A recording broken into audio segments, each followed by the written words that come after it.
Bonsoir, bienvenue dans RS Spécial Dakar, une dernière fois avec vous en direct sur Twitch et en rediff sur YouTube. Bande de tricheurs, on vous voit comme d'habitude. Avec Anthony, comment ça va? Ça va très bien, j'ai l'impression que ça fait une éternité qu'on n'est pas venu ici, mais je suis très content qu'on fasse cette récap justement du Dakar. Et alors, récap du Dakar, et franchement, on ne pouvait pas le faire mieux que ça. Nous sommes en plateau en version large, et là, c'est... Ouh, le plan... Oh là là. Ah, c'est beau. Pat Le Guen est avec nous ce soir, c'est beau. Christian Lavieille, très heureux de t'avoir avec nous. C'est la première fois, t'es pas derrière l'écran, c'est trop cool. Vous m'avez fait assez de réflexion parce que j'étais pas venu à l'ouverture avant Dakar, donc j'étais obligé de venir. Ah ben ça fait plaisir, franchement, mais tu fais partie de ces légendes du Dakar, tu as tout fait en moto, en voiture, on va en parler. Il y a beaucoup de choses à parler évidemment de cette édition et de ton parcours de l'Amérique du Sud, enfin bref. Bientôt en camion. Voilà. Non. Pour la retraite. Bon, en tout cas, on va revenir sur ton parcours, sur cette édition, mais en face de toi, il y a notre concurrent classique, on vous en a parlé tous les jours pendant 15 jours, Valentin Simonet. Merci d'être avec nous. Merci à vous de me recevoir dernière fois. Mais oui, c'est cool. Avant les prochaines. Avant les prochaines. On espère bien parce que alors là, ça a bien marché, tu as fait des super belles vidéos. On a essayé. Cool. C'était pas facile, mais non, on est plutôt content du résultat, c'est cool. Exactement, on va en parler de comment ça s'est passé, comment ça se passe un premier Dakar, est-ce que le classique est une bonne option, est-ce que le SSV est une bonne option? C'est toi qui vas nous donner les clés de ces réponses, mais nous avons un premier invité parce qu'il y a évidemment David Castera, le boss du Dakar, qui nous rejoindra dans 15 minutes, mais avant ça, nous avons la légende, le pilote Sébastien Loeb, que vous connaissez tous et qui nous fait le plaisir d'être avec nous en direct. Est-ce que tu es là, Sébastien?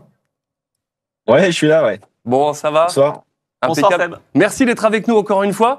Écoute, ça va. Hein. Bon, ça fait plaisir de t'avoir et c'est vrai que c'est toujours un grand kiff. Je vais commencer tout de suite par te demander, parce que je sais qu'il veut nous parler mais moi je ne parlerai de rien.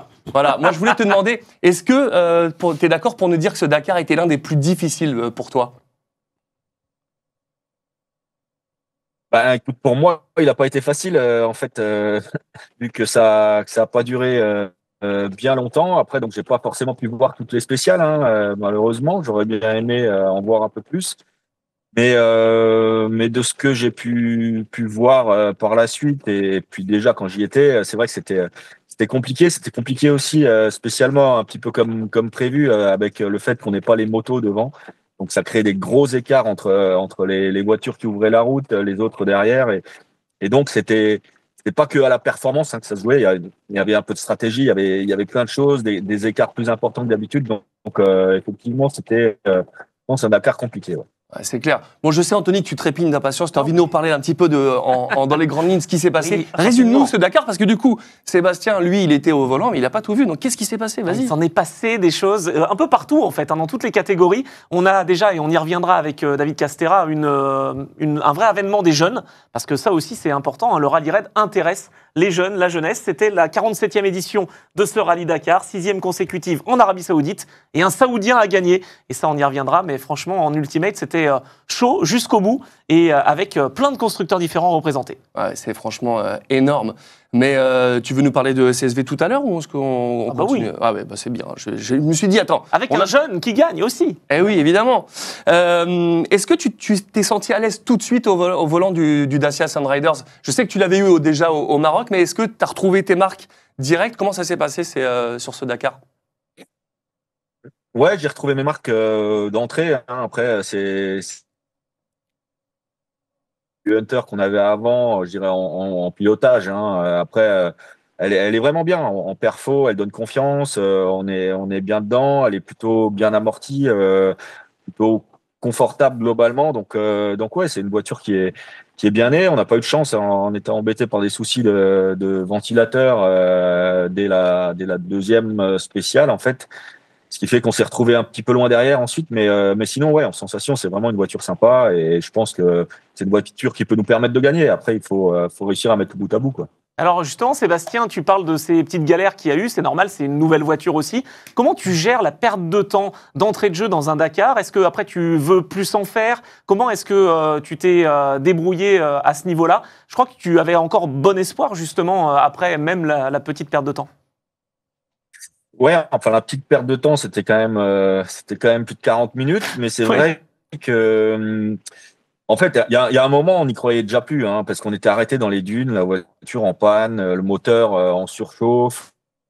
pas moyen de trouver la solution. On a supprimé des relais et des ventilateurs. Il y a Christina qui s'est arrêtée avec Pablo, qui est un bon mécano, qui nous a bien aidé. On a finalement réussi à se traîner au ralenti jusqu'au refueling, limite pour abandonner parce qu'on n'avait pas plus trop de solutions. On savait pas comment faire marcher la voiture. Et puis d'un coup, ça s'est mis à remarcher. Enfin, à peu près, hein. On avait 3 ventilateurs, on en avait perdu 2, on en a un qui a remarché.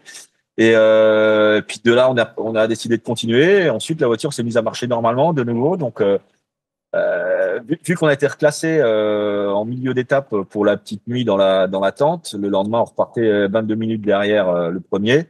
On est remonté jusqu'au premier, ce qui fait qu'on a finalement rattrapé une bonne partie de. Et effectivement, à partir de là, on avait quand même repris espoir parce qu'on s'est dit, tiens, on est à 40 minutes, enfin même moins, et sur un Dakar qui est aussi long et avec de tels écarts, ouais, ça restait jouable. Par contre, c'est vrai que je me suis fait surprendre le lendemain. On a fait un petit tonneau et qui nous a coûté cher finalement parce que l'arceau était légèrement tordu et que on n'a pas eu le droit de repartir. Donc c'est dommage, mais c'est comme ça, quoi. Mais justement, t'en parlais, c'est cette étape 3.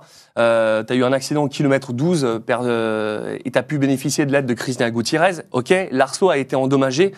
Tout le monde en a parlé, mais j'aimerais avoir ton point de vue sur cette réglementation FIA qui t'a empêché de repartir. Est-ce que tu penses que tu pouvais repartir sans prendre de risque ou est-ce que tu t'es dit, la FIA a tranché que c'était trop chaud et que du coup, tu t'en remets à leur jugement?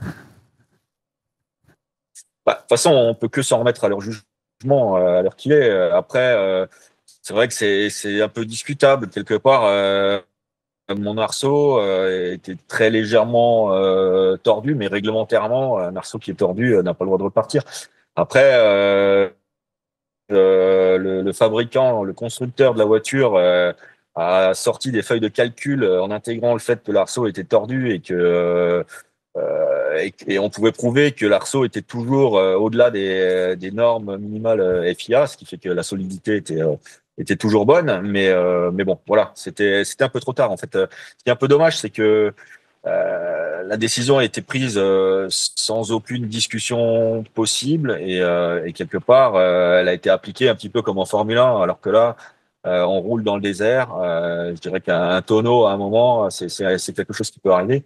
On franchit 1000 obstacles dans la journée. Je pense que les gens ne sont pas forcément tous conscients des endroits dans lesquels on passe avec les voitures et les sanctions sont parfois un petit peu lourdes. Il y en a eu d'autres pour une roue de secours que Nasser a perdu. C'est pas qu'il l'a acheté, hein, il l'a perdu en passant à travers les rochers et puis il prend 10 minutes. Donc c'est parfois un petit peu strict en tenant compte du contexte dans lequel Tu penses qu'on peut, tu penses qu'on peut changer la réglementation, pas cette année évidemment, mais tu penses que justement ce qui est arrivé à Carlos et à toi peut évoluer pour 2026? Je pense que c'est un sujet à étudier. Après, c'est pas moi qui fais les réglementations. C'est pas moi le responsable technique des voitures. Donc voilà. Mais je trouve que c'est vrai que c'est un peu dommage d'avoir perdu Carlos et moi aussitôt dans le rallye. Après, si c'est réellement raison de sécurité, à un moment, si la voiture est trop tordue, je comprends. Hein, elle peut pas repartir. Là, c'était quand même léger. Donc je pense il faudrait le sujet à discussion pour que ça soit peut-être un petit peu analysé différemment et pas forcément traité de façon aussi stricte immédiatement. Évidemment. Moi, je voulais parler avec toi parce que voilà, tu as abandonné, mais Sébastien Le Bressing, engagé par Frémédian SSV, s'est encore imposé. Est-ce que toi, tu as suivi les performances de Xavier de Soultray, qu'on va retrouver juste derrière toi après ton interview? Est-ce que tu l'as suivi, ça, après ton abandon? Oui, bah, évidemment, j'ai suivi. Hein. J'avais pas grand-chose à faire parce que j'avais pas forcément prévu d'être rentré aussitôt. Donc oui, j'ai forcément suivi la course du team et c'est vrai qu'ils ont fait une super course. Je suis content pour toute l'équipe.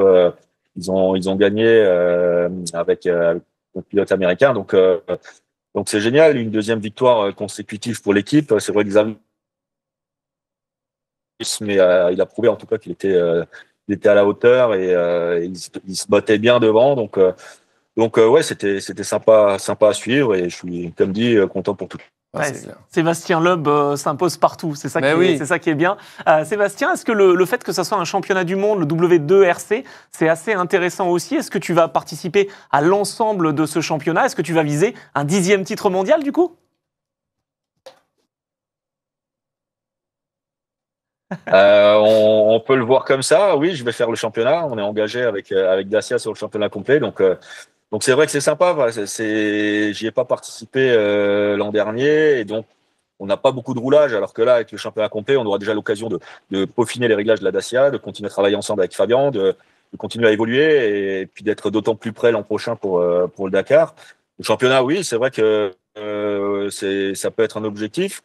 J'ai perdu gros déjà au Dakar, hein, parce que c'est le rallye sur lequel on marque point, et le fait de partir quasiment à zéro après le Dakar, ça va pas être simple à remonter, mais oui, ça fait un bel enjeu, un bel objectif. En tout cas, on va se battre pour. Ah, c'est cool.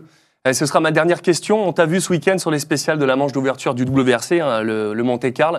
Tu es toujours aussi passionné par cette discipline, on le sait, ça, c'est ta discipline de cœur. Ouais, bah forcément, j'ai fait le gros de ma carrière en WRC, donc oui. En plus, c'est des voitures sympas, c'est les meilleurs pilotes du monde qui sont dedans, donc le Monte-Carlo, c'est pas très loin de chez moi, donc voilà, c'est toujours sympa d'être un peu au bord de la route, même si je préfère être dans les voitures, hein, en règle générale, mais aller voir passer les copains, ça fait plaisir. Ah, c'est parfait. En tout cas, merci beaucoup, Sébastien, de t'être rendu disponible pour ce débrief de ton Dakar. On suivra évidemment le W2RC sur ce championnat du monde, et puis on espère te revoir en top pour la saison prochaine, et surtout pour le Dakar 2026. Bah oui, c'est ça. Hein. Au Maroc, on verra bien ce qui se sera passé en W2RC, et puis donc rendez-vous pour le prochain Dakar. Merci Sébastien. Et merci à vous. Salut Sébastien. Et du coup, je sais qu'il est avec nous, mais ça s'enchaîne. Oui, ça s'enchaîne. Mais Xavier de Soultret, tu es là. Du coup, on parlait du team Sébastien Loeb Racing. Bon, pour toi, malheureusement, c'est pas le titre, mais du coup, c'est le team qui a gagné. Est-ce que tu es avec nous, le Xav? Ah, il est là, avec le beau trophée derrière. C'est celui de l'année dernière. Bah oui. Ah bah évidemment. Mais l'année prochaine, il y en aura un autre. Exactement. On fait 2 d'affilée pour l'équipe, c'est déjà quand même costaud là. Exactement. Bon, en tout cas, merci d'avoir été rendu disponible toi aussi pour cette émission. Bon là, on avait Sébastien pendant un petit quart d'heure, mais maintenant on va parler tous ensemble de ce Dakar. Donc n'hésite surtout pas à intervenir, même si on aura toute une page consacrée au SSV, bien entendu. Mais vous, de votre côté, là, Christian, Valentin, de voir un ténor, voilà, comme Sébastien qui abandonne. Ça, quand tu sors de spécial, tu vois que tu as un concurrent comme ça qui sort, si tu es embêté pour lui, tu vas le voir. Comment on peut gérer ces moments-là? Il y en a plein qui sortent, il n'y a pas que lui qui sortent de nous aussi. Moi, mais je suis à ce moment-là, tu étais encore en course, ça je veux dire. En course, après, c'est une course qui est difficile. Comme dit Seb, il y a un règlement. Et c'est vrai qu'aujourd'hui, le Dakar, il y a tellement d'embûches. On passe, je ne sais pas combien de crêtes de dunes où on peut se faire piéger de partout tout le long de la journée. C'est sûr qu'il faudra peut-être revoir un petit peu la réglementation, mais à partir du moment qu'on estime qu'il n'y a plus assez de résistance au niveau de l'arceau, que la sécurité est mise en jeu. Vous savez, aujourd'hui, c'est très juridique, dès qu'il y a un accident, donc on ne va pas se permettre de prendre le risque.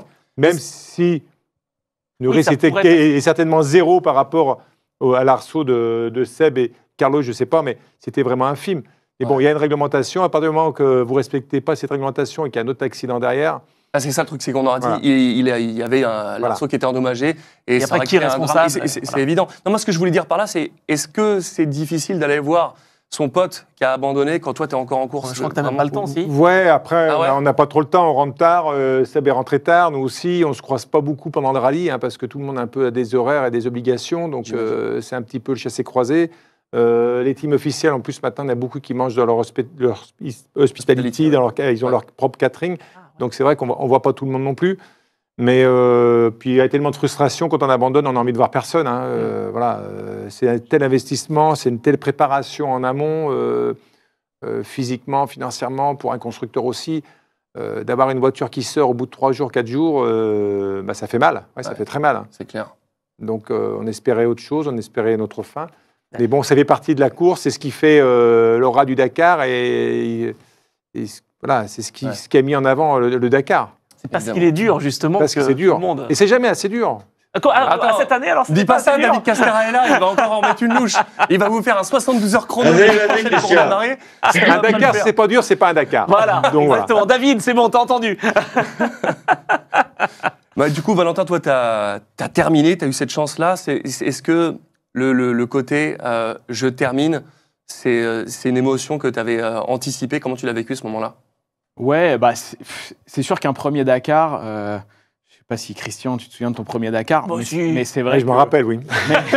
Mais c'est vrai que nous, en plus, le fait qu'on l'expose comme ça à travers des vidéos, etc., il y a eu des hauts et des bas dans ce fait de terminer cette satisfaction.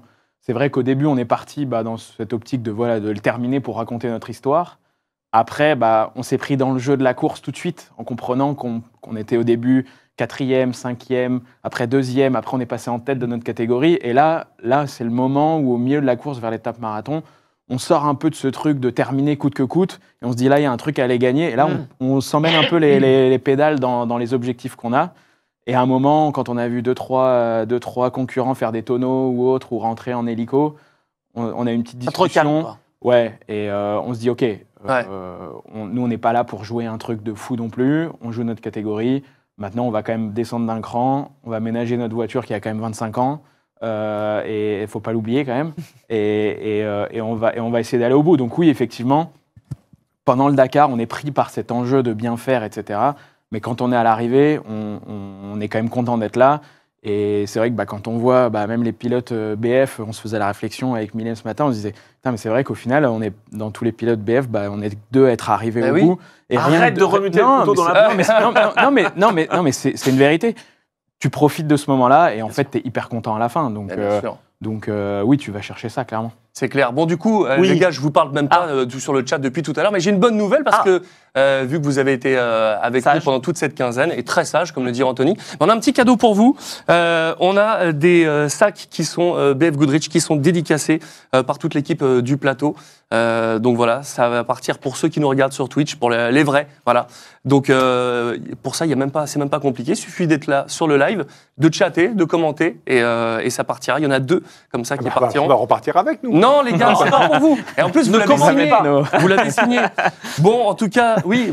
Pardon, je voulais poser la question à Xavier quand même, parce que je t'ai senti réagir, Xavier. Alors, c'était le Dakar le plus dur que tu aies connu, que ce soit moto ou SSV, ou pas du tout? Au début, nous, on a un peu d'expérience maintenant, et pour la première semaine, c'est passé vraiment pour nous idéalement. Donc, quand tout se passe bien, tu vois pas la difficulté. Mais après, on a eu des choses un peu moins faciles. Mais oui, je suis d'accord avec ce que dit Christian. Et il y a un mec qui s'appelait Gilles Lallet à l'époque, qui a gagné le Dakar en moto et qui avait fait une course, la Gilles Lallet classique. Et le principe, c'était qu'il y ait pas très peu de pilotes à l'arrivée, même peut-être que 1 ou 2.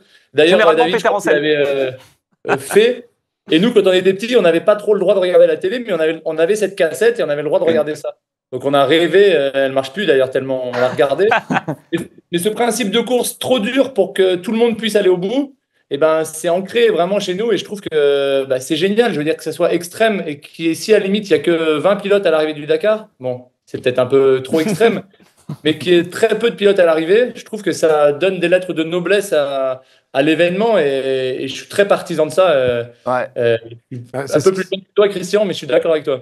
C'est ce qui a fait l'histoire du Dakar, les difficultés. Et moi, je me rappelle plus de mes premiers Dakar en Afrique, où ça nous arrivait de dormir 5 heures en 3 nuits. Ouf. Et c'était ça, la difficulté. C'est vrai qu'après coup, on se rappelle des très bons moments, mais on se rappelle aussi des galères, et finalement, c'est ça qui fait l'histoire de la course, je trouve. Justement, vous m'avez fait une transition toute trouvée, les gars, parce que c'est vrai que quand on parle d'un Dakar difficile, il y a un homme qui est derrière tout ça, qui vous crée la difficulté. Vous le connaissez tous, évidemment, on en a parlé à de nombreuses reprises dans ces émissions, et voilà, tout le monde le connaît. David Castera, il est avec nous, il nous fait le plaisir d'être avec nous ce soir pour parler un petit peu de ce Dakar. David, si tu m'entends, l'idée de rendre ce Dakar 2025 plus exigeant de concurrence, c'était vraiment ce que tu voulais faire pour cette fois. Est-ce que c'est un bon bilan pour toi, cette édition 2025 ? Je dirais que oui. Ça fait déjà l'an dernier, on avait monté bien le niveau depuis 3 ans. Le temps aussi de prendre un peu la mesure du pays, de comprendre les terrains, l'évolution, puis moi aussi de prendre la mesure du poste en tant que directeur, parce qu'il faut pas trop se tromper. C'est bien beau de faire tout dur, mais il faut derrière avoir toujours des possibilités d'aménagement, de solutions quand ça commence à être trop. Et après 2, 3 ans, je me sentais plus à l'aise de pouvoir monter le niveau pour que ça suive derrière, en termes de sécurité, en termes d'hommes, en termes de tout ce qu'on a mis en place. C'est quand même une logistique compliquée, hein. Une 48 heures chrono, une marathon ou des parcours séparés, pour nous, c'est le double de travail. Donc, au lieu de gérer 12 parcours comme on le fait d'habitude, on en a géré cette année Ouais. 19 de mémoire. Donc, on augmente forcément. Le classique à côté, c'est encore 13 de plus, etc., etc. Donc, je suis globalement content et c'est ce que disent Xavier comme Christian, c'est qu'aujourd'hui, ça se mérite en fait. Hein. Le Dakar, on a toujours dit, c'est la course la plus dure, c'est si, c'est ça. Mais il faut que ça le soit, il faut que ça reste, faut pas aller trop loin non plus. Mais quand on le finit, ouais, on a fait quelque chose de costaud et on sait qu'on a mérité la médaille de finisher. Alors David, tu as connu quand même le Dakar en tant que participant à moto, tu as été copilote également. C'est quoi la position la plus facile, la plus agréable finalement? C'est d'être le chef d'orchestre ou d'être engagé dans un Dakar? Non, il faut que je leur dise toujours à ceux qui roulent en ce moment, je dis gardez le plus longtemps votre poste. C'est ce qu'il y a de, c'est ce qu'il y a de plus cool et de plus facile. Surtout les copilotes ou les pilotes de voiture. En moto, c'est un peu différent parce que tous les matins, vous partez, Xavier le sait, ou Christian aussi, mais dans une autre mesure, mais avec la boule au ventre et vous savez jamais trop comment ça va finir. Donc, c'est un peu différent. Mais quand tu bascules dans la voiture, et bon, moi, j'étais que copilote, mais il y a plus le stress, il y a plus rien. Vous faites 5 tonneaux, vous appuyez sur le bouton pour démarrer comme si on pouvait repartir. C'est autre chose, quoi. Et en moto, et je vis pas du tout la même chose, hein. Depuis que je suis organisateur, le stress est bien plus important que celui de la belle vie, c'est les pilotes et le copilote, ça c'est Ouais, clair. j'imagine, mais du coup, ils m'ont trouvé la transition toute trouvée tout à l'heure pour parler de toi, mais je suis vraiment hyper honoré que tu aies accepté de venir sur ce live parce que j'en ai parlé pendant toute la quinzaine et je suis un vrai passionné de Dakar. Et ce que tu fais sur le Dakar depuis toutes ces années, franchement, chapeau bas parce que c'est une course qui fait envie. Moi, j'ai qu'une seule envie dans ma vie, Ouais. c'est faire le Dakar et les 24. Il y a que ces deux choses qui C'est m'intéressent. deux envies là. Ouais, mais bon, mais vraiment, tu pourrais me proposer de la monoplace, je m'en fous. Ce que je voudrais, c'est participer au Dakar. Il y a un truc, il y a une magie qui s'en dégage et tu y es pour beaucoup. Et vraiment, je voulais te féliciter et te remercier pour ça. Et David, C'est gentil, merci. moi je voulais rebondir parce que quand même tu es l'homme de la situation pour faire changer de place le Dakar ou l'itinéraire parce que tu as connu la transition entre l'Afrique et l'Amérique du Sud et c'est toi qui as été justement le créateur un peu de ce nouveau Dakar qui nous a régalé pendant 2 semaines. Donc ça, tu l'as abordé comment, le moment où tu passais d'Amérique du Sud à justement l'Arabie Saoudite? Alors, en fait, ça a été beaucoup plus facile pour nous de faire la bascule Amérique du Sud, Arabie Saoudite, que la bascule Afrique-Amérique du Sud. Ah bah oui. Pourquoi? Parce que quand on a fait l'Afrique à l'Amérique du Sud, il a fallu réinventer tout à fait le modèle logistique et le modèle économique du Dakar. Tandis que la bascule Am Sud, Moyen-Orient, elle a été plus simple parce qu'on a repris là, par contre, le même fonctionnement global. On était en tiroir, on a inventé toute la logistique par la route, alors qu'en Afrique, on était par des avions, on montait des bivouacs, mais tout fonctionnait par Antonov. Donc, on était vraiment sur des logiques totalement différentes. Et pour nous, la plus difficile des transitions, ça a été l'âme sud, qui a demandé beaucoup d'énergie, de se réinventer, repenser le système. Ouais. Ça s'est fait sur 2, 3 ans, hein. Ça n'a pas été parfait au début, il faut être honnête. Mais ça a été beaucoup plus facile aujourd'hui le Moyen-Orient. Et depuis qu'on est au Moyen-Orient, on a, je vais me permettre de le dire, mais en tout cas, nous, à l'intérieur, après eux, ne le voient pas tout, mais à une qualité de logistique, tout est à l'heure, tout est carré, tout fonctionne bien. Et on a encore monté vraiment d'un standing absolu toute l'organisation générale du rallye. Eh ben c'est beau. Et tu sais quoi, parce qu'on est sur Twitch, on est en direct, et j'en ai qui me disent, parce que c'est vrai que j'étais beaucoup plus avec le chat sur les émissions en quotidienne, mais forcément, moi je me régale, j'ai les invités que je voulais en plateau. Donc évidemment, je suis désolé, je suis pas avec... Alors du coup, je vous prouve qu'on est bien en direct. Il y a Les Lucifer qui dit, question pour David, pourquoi avoir mis la 48 heures chrono au début? Voilà. Ça, c'est la question que beaucoup ont posée. En fait, Je l'ai mise là parce que j'avais le terrain pour la mettre, tout simplement. C'est que au début, je voulais la mettre ailleurs, mais j'avais pas de dunes et je trouvais dommage une 48 heures sans le sable, sans les dunes. J'avais pas l'équilibre que je voulais. Le seul endroit où je l'avais bien, c'était là. Je vais être honnête, à la base, il y avait l'étape 1, l'étape 2 qui étaient deux étapes normales et ensuite il y avait la 48 heures chrono. Mais pour des raisons, après logistique, etc., d'autorisation aussi, il faut pas croire qu'on fait tout ce qu'on veut. J'ai été obligé d'enlever une des deux boucles, donc j'avais plus qu'une boucle à Ah. Bichat, et j'ai dû la remettre ailleurs, et c'est pour ça qu'il y avait une à Aldi Wadimi. Et donc, en fait, j'ai dû faire une bascule pour des problèmes d'autorisation, d'équilibre aussi entre les premières semaines, la deuxième, etc. Et du coup, ça me l'a enlevé. J'ai dit, c'est pas très grave, on y va. Ça a joué beaucoup sur la stratégie. En fait, ce Dakar-là, parce que nous avons apporté, par toutes les inventions un peu que nous avons apportées, que ça soit la 48 heures en début, que ça soit les parcours séparés, on a amené plus de stratégie que ce qu'on pensait sur la globalité des étapes, notamment en voiture.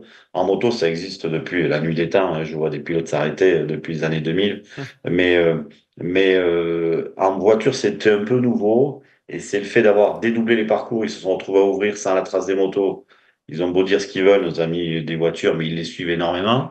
Donc ça les a pénalisés. Et puis la 48 heures aussi, un peu au début, c'est vrai que ça a joué beaucoup sur les ordres de départ, sur le temps récupéré, etc., etc. Donc l'année prochaine, pour la personne qui a posé la question, il y aura 2 ou 3 étapes avant la 48 heures, je vous garantis. Non, ça Et, c'est le deux- mot. et 2, 3, 48 heures. Ah, ah non. Il cherche les infos, là.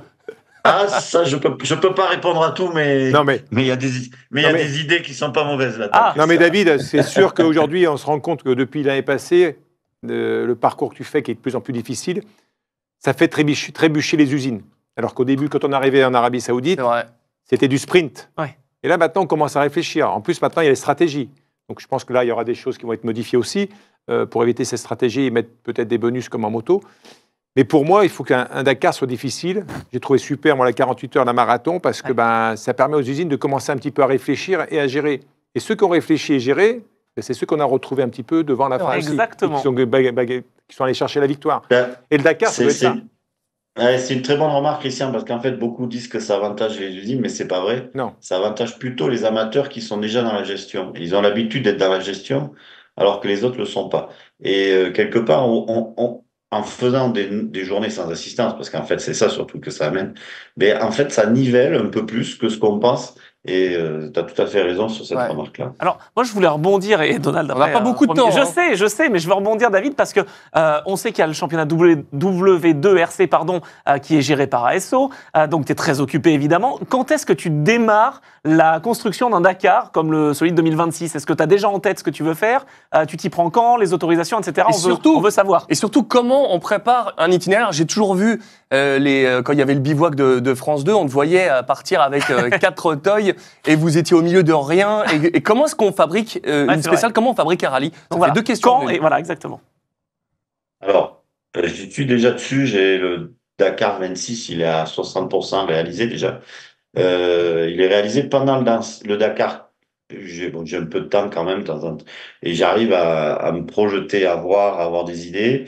Et aujourd'hui, je suis en train de poser les étapes. Alors, il y a encore des ajustements à faire, mais j'ai déjà le départ, l'arrivée, j'ai la trame globale. Wow. Et à l'intérieur, je suis en train de voir maintenant, là, je passe mes soirées surtout, à essayer de réfléchir à comment, qu'est-ce que je vais y apporter, qu'est-ce que je peux faire de plus, de moins, où je vais mettre une 48 heures, une deuxième, une troisième, une marathon, je sais pas. Mais voilà, là, je suis dans la construction de ça actuellement, c'est février-mars. Il va nous Fin montrer un mars. aperçu. Tu peux Non, nous non, montrer non, un non, non, aperçu, arrête, Christian. Si, il a Fin raison. mars, je dois avoir fini mon parcours, c'est-à-dire que je dois avoir mes étapes et mon parcours de base. Ah, c'est tôt. Et je vais le donner à mes équipes qui vont partir sur le terrain au mois de avril, mai, juin, 15 jours par mois, pour vérifier tout ce qu'on a pensé, et eux vont le voir sur le terrain et le corriger. Écoute, Ça me laisse juillet-août pour les autorisations, parce qu'il ne faut pas croire qu'on fait ce qu'on veut. Il y a beaucoup de zones interdites, de zones de protection environnementale, de zones de réserve de chasse, de ci, de trucs. Donc, juillet-août, les autorités vérifient le parcours, le valident et font les corrections. Septembre, octobre, novembre, on écrit le roadbook. Donc là, c'est dans la voiture, note par note, dessin par dessin. Ensuite, on fait des pré-ouvertures, c'est-à-dire qu'on envoie déjà une équipe vérifier le travail qu'on a fait. Cette année, on va le faire sur la totalité du Dakar pour la première fois. Ça sera novembre, décembre.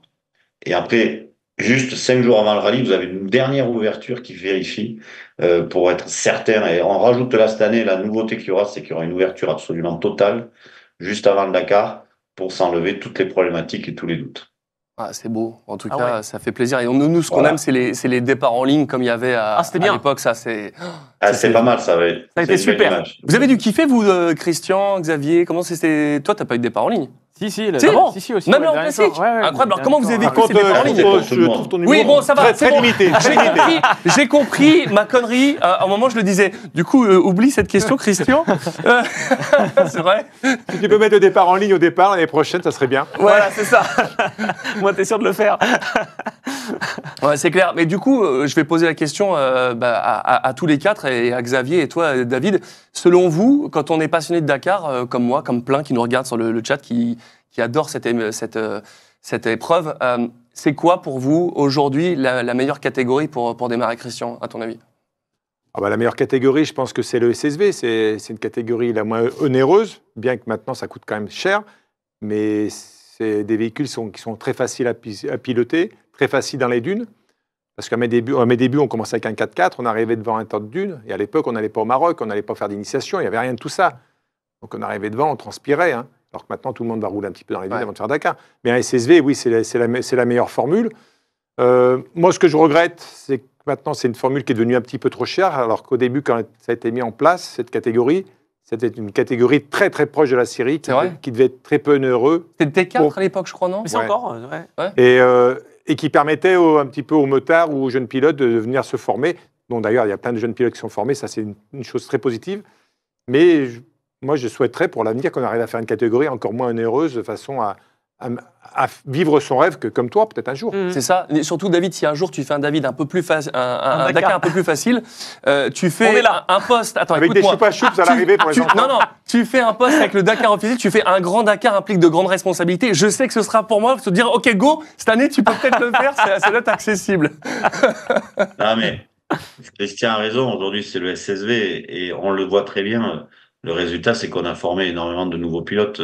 Tous les pilotes qui sont arrivés, les jeunes qui roulent très vite en Ultimate aujourd'hui, sont Exact. passés et par le SSV. Et après, la série d'après, c'est le T3, donc c'est le Challenger, c'est-à-dire le SSV prototype, donc un peu plus évolué. Et c'est vrai que cette filière, elle a permis d'amener vraiment des pilotes préparés à l'Ultimate.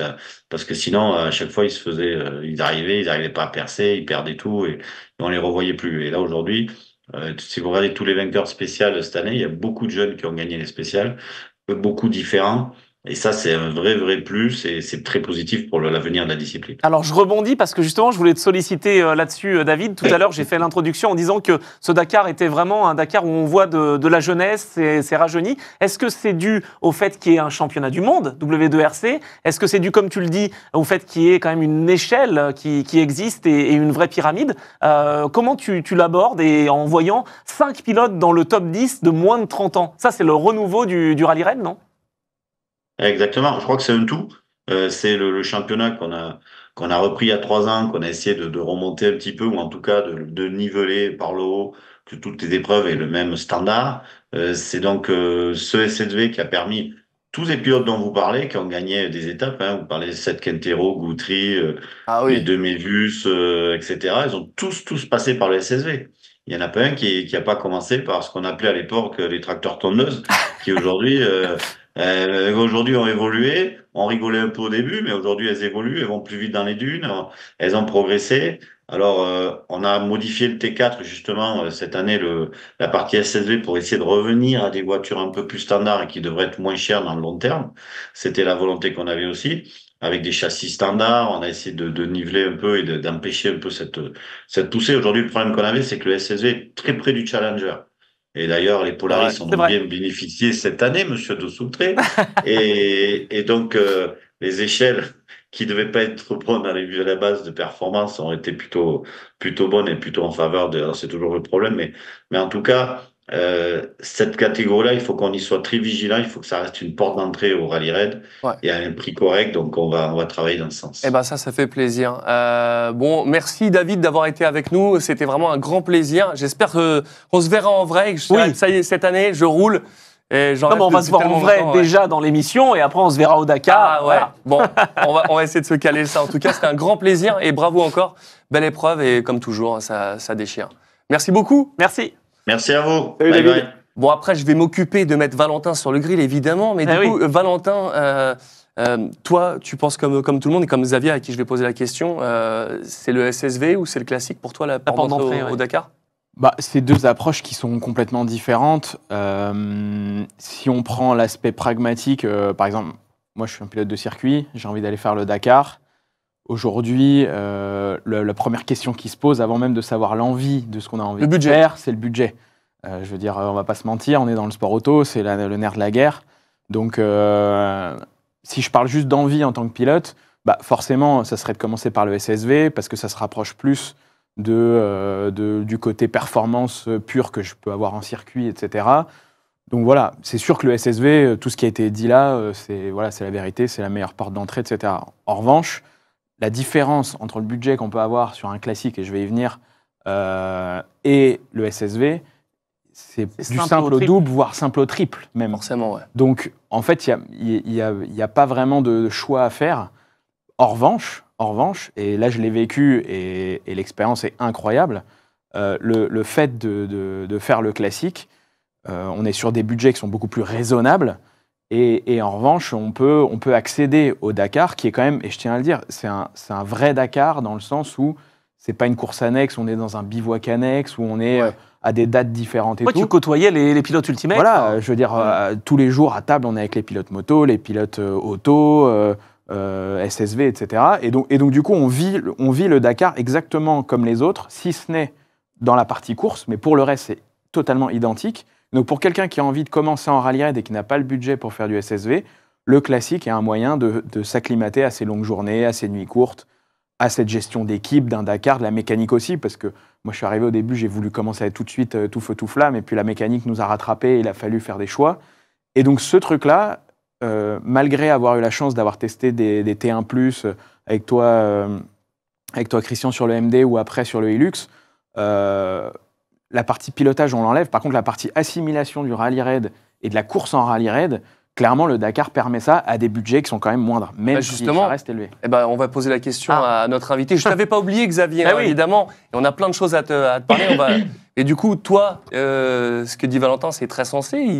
On dit tous la même chose. Est-ce que pour toi, c'est le SSV, la porte d'entrée, malgré que ça reste cher, ou tu Non, c'est la plutôt moto. l'ornier du classique? Non, mais la moto, il faut être barré. Et la moto Il a aussi, arrêté, il la- a la- compris. Voilà. La moto, à une époque, j'ai eu la moto comme idée, mais c'était Ouais, pas mais une- mal mais c'était moto. pas une bonne ouais. idée. C'était pas Ouais, une on bonne est bien idée. d'accord. Xavier, ton avis là-dessus? On a une place pour toi, Valentin. Ah ouais. Mais oui, bien sûr, l'intérêt de la moto, c'est que ça permet de faire des Dakar et beaucoup de kilomètres et beaucoup de roulage dans le désert à moindre coût. Rouler avec un 4 roues, c'est compliqué, c'est très coûteux. Ah oui. Et là, les motards, c'est vrai que pour ça, on a de la chance, on en a fait beaucoup les entraînements et du coup, la vie en 4 roues au Dakar, elle est plus simple parce qu'on a vécu beaucoup de situations. C'est ça. Maintenant, le SSV, bah, c'est Polaris, ils ont un véhicule quasi standard qui est déjà très très perf. Can-Am essaye de faire aussi un véhicule performant. Donc je veux dire, nos véhicules sont déjà d'origine sont des fusées quoi. Donc adaptés au Dakar, maintenant il y a deux constructeurs, donc il y a Polaris d'un côté, Can-Am de l'autre. C'est vrai que du coup c'est un peu la surenchère parce qu'il y a deux teams officiels et effectivement on se mène une guerre sans merci. Mais il y a beaucoup de concurrents en SSV qui font ça avec des moyens beaucoup plus accessibles et beaucoup. C'est vrai que c'est la catégorie d'appel, mais ça coûte le rythme que tu vas y mettre, quoi. Si tu Je veux comprends. juste participer, ça sera beaucoup moins coûteux que nous à fond, quoi. C'est clair. Et j'avais une question parce qu'après, je vais l'oublier. Je vais me dire, mince, après l'émission, je vais dire, j'ai oublié de la poser. Déjà, j'ai oublié de la poser à David Castera, mais je pense que tu as un avis bien tranché là-dessus. On a tous vu les images de David Castera qui discutait avec Adrien Van Beveren et les autres concurrents. Très belle séquence. d'ailleurs. Ouais, et donc du coup, on voit ils ont coupé la spéciale en deux. Adrien n'était pas d'accord. Il lui a dit, le Dakar, c'est le Dakar. Vous êtes tous d'accord là-dessus. Est-ce que pour toi, ils auraient dû continuer? Peut-être ça aurait été une différente fin pour Adrien. Qu'est-ce que tu en penses, toi, de ça, l'ex-motard? Quand il y a une situation comme ça, chacun voit son intérêt et chacun défend son intérêt, la situation possible pour son intérêt. Mais je connais bien Adrien et je partage son avis. Je suis plutôt pour que ça soit difficile, que ça soit extrême. Et puis on est au Dakar, quoi. On n'est pas. Je veux dire, c'est vrai qu'il y a beaucoup de jeunes, il y a des nouveaux, il y a des gens qui arrivent, etc. Mais l'esprit du Dakar, c'est pas de briller et de passer à la télé, quoi. L'esprit du Dakar, c'est d'en baver et d'aller au bout de soi-même. Alors moi, j'ai plutôt défendu le fait de faire toute la spéciale, la deuxième partie de spéciale aussi. Et c'est là, malheureusement, que nous, on a eu notre petit problème et qu'on perd la deuxième place. Donc, tu vois, ça, je me suis battu pour quelque chose qui nous a emmené à notre perte. Non, mais Donc, attends, et en plus, pardon, Christian, et après je te laisse la non, parole. oui, c'est bon. Mais Xavier, c'est vrai que toi, tu disais à Martin, je veux continuer, et même quand tu as eu le problème mécanique, on va y revenir, tu voulais finir, même quitte à ce que tu finisses de nuit, en fait. Ça, c'est l'esprit Dakar? Bah oui, bien sûr, on va jusqu'au bout, mais enfin, je veux dire, faut pas être raisonnable pour faire le Dakar, d'une. Et quand il y a une galère, faut prendre faut faire des choix un petit peu aussi, pas raisonnables non plus. Moi, j'ai la chance d'avoir Martin à côté de moi qui est très intelligent et qui voit bien les choses. Il avait certainement raison. Et je suis arrivé aux mêmes conclusions que lui, mais un peu plus tard. Donc, sur le coup, c'est vrai que moi, je me jetais à l'eau, on y va, quoi. Tant pis si on y passe la nuit. Ah, c'est clair. Bon, on le disait, mais j'allais couper la parole une deuxième fois à Christian. Non. Christian, avant qu'on oublie. Non, je crois que. De toute façon, déjà, le Dakar, on n'abandonne pas. On doit toujours essayer d'aller au bout, trouver une solution. Il y a un tel investissement, c'est comme les 24 heures du Mans, comme les courses d'endurance. On doit essayer de jouer les derniers jeux de cartes jusqu'au bout. Donc, oui, je comprends Xavier, il a raison. Après, la politique concernant raccourcir la spéciale, de toute façon, c'est très, très politique. Hein. Le premier et le deuxième, ils n'avaient qu'une envie, c'est de faire le plus court possible, parce que pour éviter un problème mécanique, Et Adrien, une blessure. Adrien, il savait qu'il pouvait remonter, plus c'était long, mieux c'était. Et puis après, il y a les enjeux en cas d'accident. Parce qu'imaginez, voilà, il met la deuxième spéciale, il y a un gros crash. Il dit, ah oui, mais attendez, on vous avait averti que c'était trop dangereux de faire partir maintenant. Et cet enjeu, maintenant, on le voit de plus en plus en compétition. C'est le principe de Moi, je vois, précaution. Comme pour l'Arceau, avec Sébastien. Comme pour l'Arceau, comme moi, je commente les courses d'endurance moto aussi maintenant. Les délégués FI à WIFIM se rapprochent souvent trop des pilotes et demandent trop leur avis. Mais à partir du moment qu'on a demandé l'avis d'un pilote et qu'on dit c'est dangereux et qu'on en voit quand même, vous dites mais je vous avais averti, hein, je vous avais écrit que c'était dangereux. Bien sûr, effectivement. Donc à la je fois pense bien qu'il faut rester le plus distant possible, rester à sa place. Et la rigueur pour David, c'était la rigueur d'échanger avec personne et de prendre une décision. Parce qu'à partir du moment qu'on échange et qu'on reçoit des avis, mais bon, c'est difficile. Hein, et en plus, surtout quand David, on voit ces problèmes-là en direct, mais des problèmes, il y en a tous les jours, hein, et puis en amont et après. Donc voilà. Ça ne doit pas être évident. Xavier, tu étais, tout le monde le sait, mais tu étais engagé par l'équipe Frémédia, donc de Sébastien Loeb Racing. Est-ce que le fait d'être tenant du titre, ça t'a ajouté une pression, notamment avec Brock Hager, qui a montré qu'il savait faire? Non, ça nous a apporté aucune pression. Par contre, d'être avec Brock Hager, qui est un super pilote et qui est un grand pilote aux États-Unis et qui a beaucoup d'expérience de l'automobile, pour nous, c'était un super plus parce que quelques semaines avant, on a pu s'entraîner un peu ensemble. On a beaucoup partagé. On lui a partagé toute notre connaissance du Dakar. Et lui nous a apporté beaucoup de conseils, de réglages, de pilotage, de comment manier les SSV. Alors certes, on avait gagné l'année dernière, mais cette année, on a énormément augmenté notre niveau. Ouais. Il y a des spéciales, même au classement général, on était 3e, 4e. Donc ça, c'était vraiment fabuleux, quoi. Et donc de partager avec ce super pilote un Dakar et une préparation à un Dakar, bah, c'était super bénéfique pour l'équipe, pour Frère Média, pour le team Loeb Racing. Et que le team Loeb Racing gagne 2 fois d'affilée, bah, c'est génial. Je veux dire, Polaris, c'est quand même eux qui ont inventé cette catégorie, qui ont inventé ce type de véhicule. On a un véhicule quasi stock. Faire 1-1, c'est quand même pas mal. Et est-ce que justement, Xavier, c'est le fait qu'il y ait eu cette émulation entre vous deux qui fait que vous avez poussé à la limite l'auto, enfin le SSV, et que malheureusement cette année, tu as été touché par des problèmes ou pas du tout?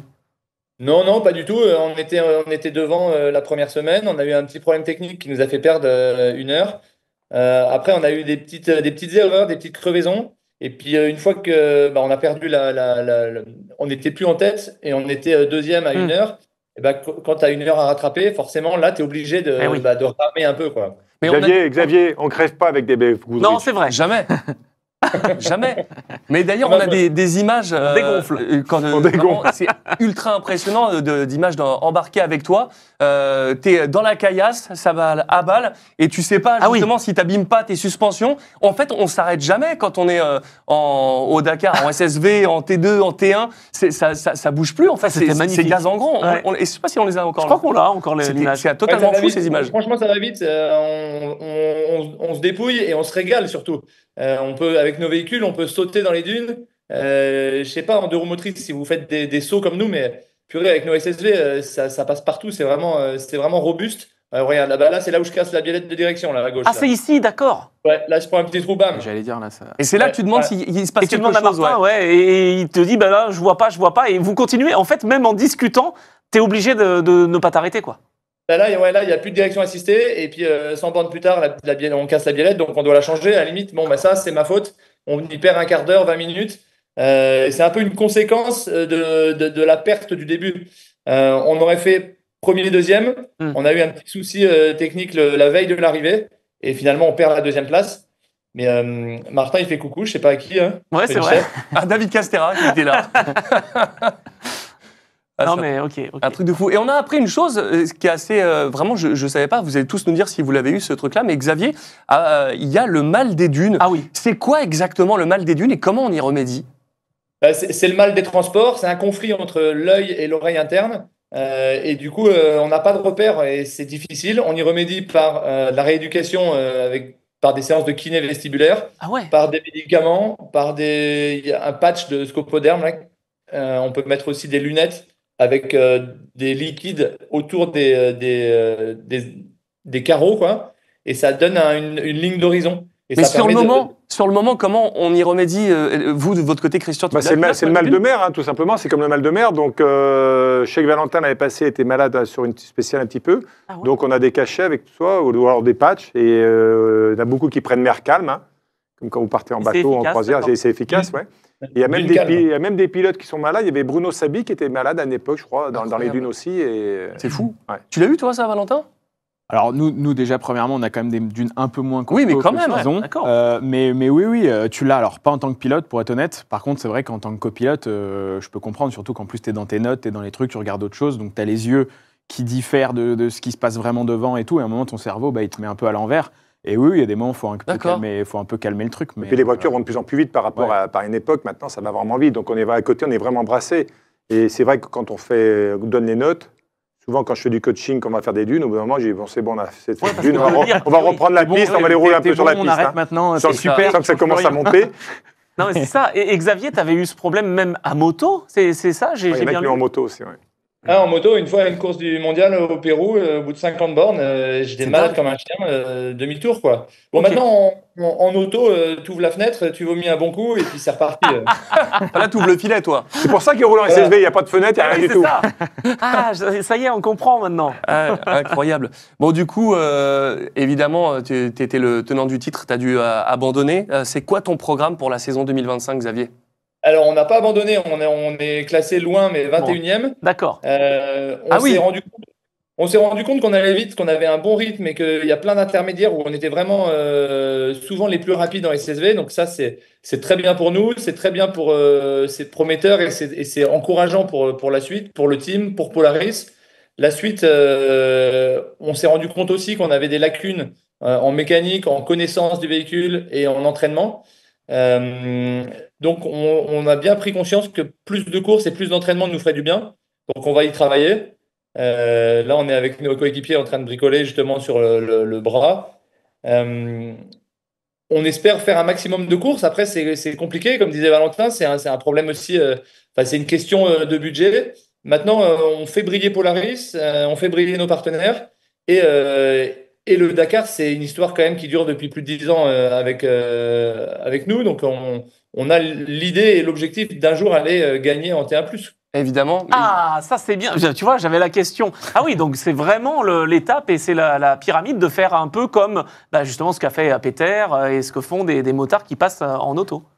C'est ça. Et puis plus récemment, les Guillaume de Mévius, les Ferreira, les Bazuskia, tous ces mecs qui ont été très bons en SSV, en T3 et maintenant on se rend compte quand on voit Christina Gutiérrez qui a un bon coup de volant, qui est forte en T1+, chez Dacia, et ben on les suit, et c'est un petit monde, on se connaît tous, donc on les questionne le matin, alors comment ça se passe, comment ça se conduit, c'est plus facile, moins facile. Elle dit que c'est plus facile. Ouais, c'est clair. On a eu des images de Skyler House qui disait que c'était tellement difficile que déjà, juste de terminer, il serait content. On en parlait, tu as eu des soucis mécaniques. On a vu quand ton copilote ne savait pas si ça valait le coup d'essayer d'aller jusqu'au bout, de finir dans la nuit. Ce classement Dakar Experience, finalement, il est aussi important parce que, on le sait, finir le Dakar, c'est le plus important finalement. Bah, c'est ça, moi je suis pas trop pour cette catégorie de Dakar Experience. Donc nous on n'est pas Dakar Experience, hein. On est finisher, on est passé sur le podium. T'as la médaille. Je peux comprendre qu'il y ait cette option et c'est pas plus mal, mais je suis pas trop pour moi. Je veux dire, tu casses, tu abandonnes, et ben tu rentres chez toi. Et puis c'est comme ça. Je veux dire, si jamais tu as cette option, tu sais, si tu sais que tu casses et que tu vas rentrer chez toi, et ben tu vas forcément approcher la course avec plus d'humilité et tu vas faire plus attention à ne pas casser parce que tu veux pas rentrer chez toi. Donc moi je suis pas pour ce Dakar expérience, mais je comprends pour l'économie du Dakar et les gens qui viennent et qui mettent une vie d'économie pour faire un Dakar, s'ils abandonnent au bout d'un jour, c'est compliqué. Je comprends ça, mais non, je trouve que c'est important de tout faire. Eh ben, écoute, c'est parfait. En tout cas, tu nous as régalé. On a été vraiment avec toi tous les jours à supporter, avec vous tous, tous les jours, on était à fond. On a bien aimé tes vidéos. Ouais. Voilà. Franchement, c'était trop cool. Et vous êtes supporté? Bah oui, ça va. Enfin, moi, un peu. Lui un peu moins que moi, mais ça va. Non, mais franchement, c'était trop cool et c'est vrai que pouvoir tous vous supporter et puis voilà, toi en SSV, on était au taquet. C'est vrai que c'était super de t'avoir en début de plateau et d'avoir ce fil rouge avec vous tous. Donc, on te remercie encore de cette confiance à toi, Frémédia, et puis à Sébastien Loeb Racing de nous avoir accordé cette confiance parce que c'était un peu de l'insider dans la course. C'était pas vraiment les résultats des courses. C'était aussi vivre avec vous cette aventure. D'accord. Et on aurait aimé que ça se termine mieux, mais tu nous as montré un coup de volant incroyable. Donc encore bravo et on est sûr que ça ira encore plus loin avec toi, c'est sûr. Merci Xavier. À bientôt. Salut Xav. Salut. Salut. Salut, à plus. Et puis n'oublie pas de m'envoyer ton Dakar là, derrière. Hein. Je t'envoie un UPS. Ne fais demain. pas ça. Si. Je te le renvoie ou pas. Pas celui de cette année. Hein. Tu es capable de te demander celui de cette année. Oui, arrête. Allez, bonne soirée à toi. Merci d'avoir été avec nous. Bon, c'est cool en tout cas. C'est vrai que de vous avoir tous avec nous, c'est trop cool. On va revenir un petit peu sur tout ce qui s'est passé pour vous, parce qu'il s'en est passé beaucoup. Mais avant de parler de cette édition, on va parler du calendrier W2RC, mon cher Anthony. Tout à fait, exactement. C'est important puisqu'on a justement le calendrier. Est-ce que ça vous donne envie, Christian et même Valentin, de participer à ce championnat du monde? Parce que ça ajoute quand même un petit événement. Il n'y a pas que le Dakar, il y a aussi d'autres épreuves. Chercher quelques partenaires. Là. Ouais, il faut chercher des partenaires. Oui, ça donne envie. Et puis aujourd'hui, ce qui fait la force d'un pilote et d'un copilote, c'est de rouler toute l'année. Ouais. Donc, pour prendre tous ces automatismes de lecture de terrain, automatismes de lecture de roadbook, d'analyse de roadbook ensemble, c'est sûr que tout pilote rêve de faire tout le championnat. En plus, cette année, il y a l'Afrique du Sud qui s'est mis dedans. Donc, c'est toujours bien de découvrir aussi un nouveau pays, un nouveau terrain. Quand on arrive un peu dans l'inconnu, c'est ce qui m'a toujours fait le plus vibrer. Oui. Moi, j'ai beaucoup couru en Chine et je suis arrivé là-bas, je ne connaissais aucun terrain. Au Maroc, on connaît tout.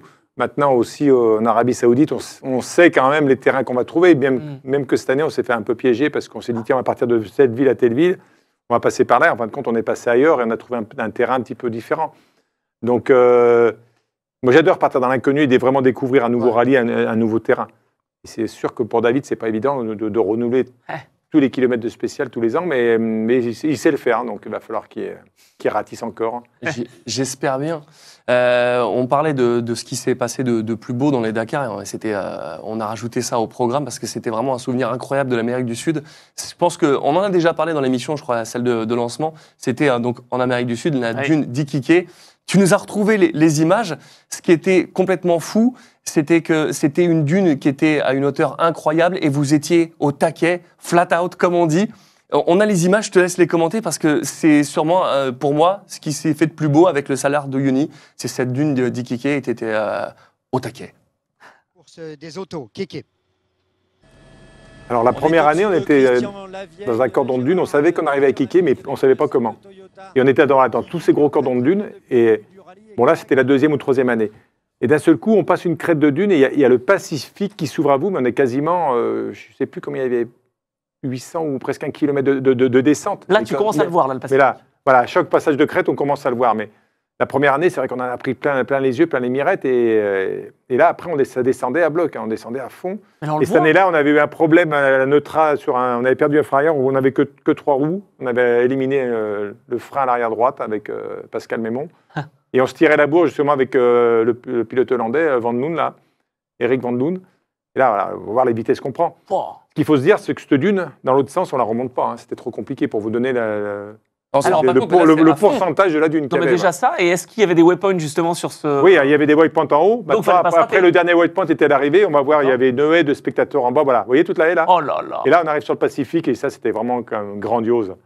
Ah, c'était un des grands moments Et celui qui avait Dakar. vraiment fait le show ici, c'était Robbie Gordon, Gordon oui. avec son Hummer. avec le mort là. Incroyable. Mais Parce qu'il avait des plus grands débattements, il avait des grosses roues également. Donc nous, on descendait vite, mais il fallait me garder un petit peu de réserve parce qu'on prenait une langue de sable, on finissait en tonneau jusqu'à l'arrivée. Et c'est ce que j'allais te dire. Est-ce que justement, là, il y avait des dangers sur le roadbook? Est-ce que... Ouais, non, là sur la descente, il n'y avait pas de D'accord, il y avait d'accord. pas de danger. Mais bon, quand vous êtes à 160 ou Bah, 180, Jamais, hein. la moindre langue de sable, on a vu C'est clair. ce qui s'est arrivé cette année à Seb. Hein, vous partez directement en tonneau. Hein. ah, c'est sûr. Valentin, ça t'aurait plu, toi, le rallye raid en Amérique du Sud, où finalement l'Arabie Saoudite, qu'on retrouve un petit peu l'esprit Dakar de l'Afrique? Bah, je pense que c'est deux terrains complètement différents. Je dois dire qu'avant d'aller au Dakar, j'avais un peu cette idée qu'ont tous les jeunes pilotes de dire ouais, l'Amérique du Sud, c'était pas le vrai Dakar, machin. Là, c'est cool, ça revient dans le sable en Arabie Saoudite, tout ça. Ce qui ressemble un peu plus à ce qu'on pouvait connaître dans le Sahara, tout ça, même si j'y suis pas allé. Mais en fait, en allant sur le Dakar, quand on parle des anciens Dakar, quand on parle de ceux qui étaient en Amérique du Sud, les gens, ils sont avec des yeux Ah ouais? comme ça, les gens dans les teams, les mécaniciens, tout ça, donc oui, avec du recul, j'aurais bien aimé découvrir ça, et surtout la ferveur populaire. Oui. Ah voilà, alors c'est ça, Christian? C'était autre chose. Mais c'est autre chose. C'était un autre rallye. Il y a une culture du sport mécanique, surtout la première année en Argentine, c'était un truc de fou. Il fallait le vivre pour le raconter. On pouvait l'autoroute, il n'y avait plus qu'une file. Ils avaient installé leur campement sur l'autoroute pour accéder au bivouac à comment ça s'appelle, la villa d'Espace, là où il y avait le WRC. Exact. C'était un enfer. On avait du mal. On sortait de l'autoroute, on passait sur les côtés parce qu'on n'allait jamais pointer à l'heure. Waouh. Ah, c'est fou. Et puis Ah pour oui. Sébastien, qui était en Ah oui. WRC, Ensuite, alors là, lui, il était à la maison. c'était- Là. Voilà, il était à la maison. Il y avait un monde sur le bord des pistes, c'était extraordinaire. Mais ça s'est Pareil. quand même assez vite essoufflé. Puis après, quand vous montez sur le Salar de Uyuni, c'est exceptionnel. Enfin, c'est des choses qu'on ne revivra plus jamais. Ça t'a marqué le salaire de Yoni? Oui, parce que c'est un truc, c'est grandiose. C'est un truc à perdre de vue. Pour- On faisait des départs, on a fait des départs et c'est là où on aurait vraiment pu faire des grands départs en ligne parce que c'était 50 km, c'était à fond. On se prenait la spi, on se poussait les uns Incroyable. derrière les autres avec les Toyota. C'était un grand moment. Hein. Bon, Du en plus, NASCAR, l'année où on l'a dans le fait, désert. ça, il y avait plus, il y avait ça de flotte sur les voitures, donc je vous raconte pas. Ah oui. Ça a bien rouillé après hein, aussi. Hein. J'imagine. Surtout, il paraît, enfin, ce qu'on m'a raconté, c'est que déjà, tu avais des bivouacs qui étaient à moitié dans des villes ou dans des villages. C'est-à-dire qu'au lieu d'avoir un carré dans le désert, il paraît que tu avais des bivouacs étendus sur 2 bornes, plus ou moins dans des villages, dans des trucs comme ça. Ouais, Et surtout, parfois, c'était à 3000 mètres de haut. Quoi. Alors il y a un peu de tout. Après, l'Amérique du Sud, c'est un petit peu cassé l'ambiance des vrais bivouacs d'Afrique. C'est Ouais. ça. Parce qu'en Afrique, on était tous Hmm. en campement. On louait une maison à tard la journée de repos pour aller prendre une douche, pour dormir sur du carrelage, mais avec les scorpions, c'était une déchetterie, on va dire. Mais bon, on était content de dormir sous un toit. Alors que là, on a commencé en Amérique du Sud, on a commencé à aller à l'hôtel, il y avait des villes à côté. Ah oui. On a commencé, vu que c'était un parcours routier en liaison, on a commencé à amener des camping-cars, des motorhomes. Et ça cassait un petit Ouais, peu l'ambiance qu'il y avait en Afrique. on Ouais, va bien dire. sûr. Et d'ailleurs, le chat nous dit, Pat nous dit, il y aurait peut-être de la place pour le Dakar et pour un autre rallye raid en Amérique du Sud. C'est vrai que ça aurait pu. Pourquoi pas, ouais. En fait, c'est une course incroyable, mais c'est pas le Dakar Oui. tel qu'on l'entend. Mais par contre, la course est La course, c'est incroyable. abusé. Ah oui. La Cordillère des Andes, vous êtes passé, vous faites 50-60 km à 5000 mètres d'altitude. Et oui, il y avait de la neige, c'était sur incroyable. sur des plateaux. C'était incroyable. l'endroit était somptueux, oui. Il y avait des cartes postales extraordinaires. Alors attends, moi je rebondis sur le côté sympa du rallye, etc. Là, cette année, quand même, je ne sais pas ce que tu en as pensé après, malheureusement, quand tu as eu plus de temps, mais de voir les constructeurs représentés et qui se tirent tous la bourre, ça c'est quand même plutôt positif pour l'avenir du rallye Rennes. Il n'y a jamais eu autant de constructeurs. Il y en a d'autres qui risquent d'arriver. Il y en a qui arrivent. Il y a Land Rover et peut-être Ford qui va arriver aussi en 2026. 26, oui, pardon. En catégorie marathon, T2. Ouais. Et c'est super. Bah oui, bien sûr. C'est super parce que il n'y a jamais eu autant de constructeurs. Il y a des choses qu'on ne va pas faire de la politique là, Non, mais bien sûr. il y a des trucs qu'on ne comprend pas actuellement.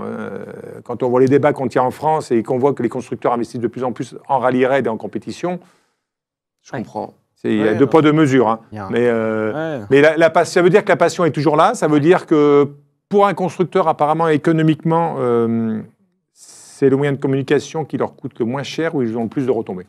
Eh oui, ça bien sûr. m'étonne pas. Par un investissement, retour investissement, c'est moins heureux que d'endurance, que de la Formule 1. Oui, parce que les 24, ça doit être Mais pareil, après, c'est voilà, la renommée de fou, quoi. Le Dakar, c'est un mythe, c'est une histoire. Donc c'est pour ça qu'il faut que ça soit difficile, et il faut que ça soit encore plus difficile.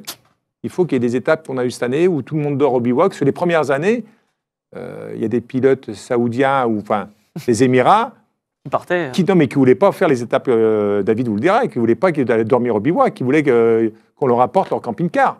Ah, la vache. Et maintenant, tout le monde s'est mis à la même enseigne, et au contraire, ils sont tous contents. Bah oui. Mais au début, il y a eu beaucoup de polémiques là-dessus. Mais ça Mais là, c'est super, parce qu'on retrouve à 48 heures ou marathon, tout le monde est à la même enseigne, tout le monde se retrouve à manger au coin du feu, à écouter le briefing au coin du feu, à dormir sous soit des tentes berbères, soit on a amené notre toile de tente. C'est pas mal. Et c'est ça l'histoire du Dakar. Enfin, Mais- pour moi, Mmh. c'est ça. Toi, Valentin, est-ce que c'était le cas aussi en classique, une sorte de 48 heures chrono ou Et pas il est mangé dans notre gamelle, il est au C'est bivouac pas avec nous. vrai. Ah ouais, arrête. Non, alors nous, il y a eu deux choses. La 48 heures chrono, contrairement à l'année dernière où le classique le faisait de la même manière que le rallye moderne, nous, on a eu un retour au bivouac. Alors ça, c'était un peu une petite déception, parce que D'accord. c'est le truc que je voulais vivre vraiment. Du coup, faudra revenir. Ah bah oui. Et par contre, la marathon, on a eu exactement la même chose. On était dans les mêmes tentes. J'ai dîné avec un de ses coéquipiers le soir sous la tente, pareil. J'étais tellement nombreux chez MD. Non, mais je veux dire, voilà, il y a, pour la petite histoire, il y a Sam Sunderland qui revenait de sa spéciale, qui était un peu perdu, qui me dit, ah, tu sais où je peux retrouver mes sacs, machin. Enfin, tout le monde était vraiment, et puis tous les parcs fermés étaient vraiment collés les uns aux autres. Donc ça, pour le coup, ouais, l'expérience, c'est ce que je disais, au-delà de la course en spécial, l'expérience, elle est là aussi, quoi. Ouais, Et je rebondissais aussi sur ce qu'on disait par rapport à l'intérêt des gens au global et des constructeurs sur le rallye raid et notamment sur le Dakar. Je pense aujourd'hui, et moi je le vois sur les réseaux, sur tout ce que je partage, avec des grands écarts entre du circuit qui est très, que tu connais très bien Anthony, qui est très normé, très marketé, tout ça, où on a un peu du mal à ramener les gens. Il y a eu la Formule 1, mais le reste, on a du mal maintenant à ramener les gens sur tout ça. Et là, moi, je vois, quand j'ai dit aux gens que je faisais le Dakar, il y a un côté un peu, tu pars, même si c'est pas le cas, mais il y a un petit côté, tu pars, tu sais pas si tu vas revenir. Les gens, à un moment, captaient plus. Les gens, ils m'ont demandé si j'étais encore en vie. Enfin, je veux dire, non, mais je veux dire, j'en rigole, mais ce que je veux dire, c'est qu'il y a, je pense, dans la société, au-delà de la course auto, il y a cette envie de retrouver un peu le côté aventure qu'on a un peu perdu ces dernières années dans plein de domaines.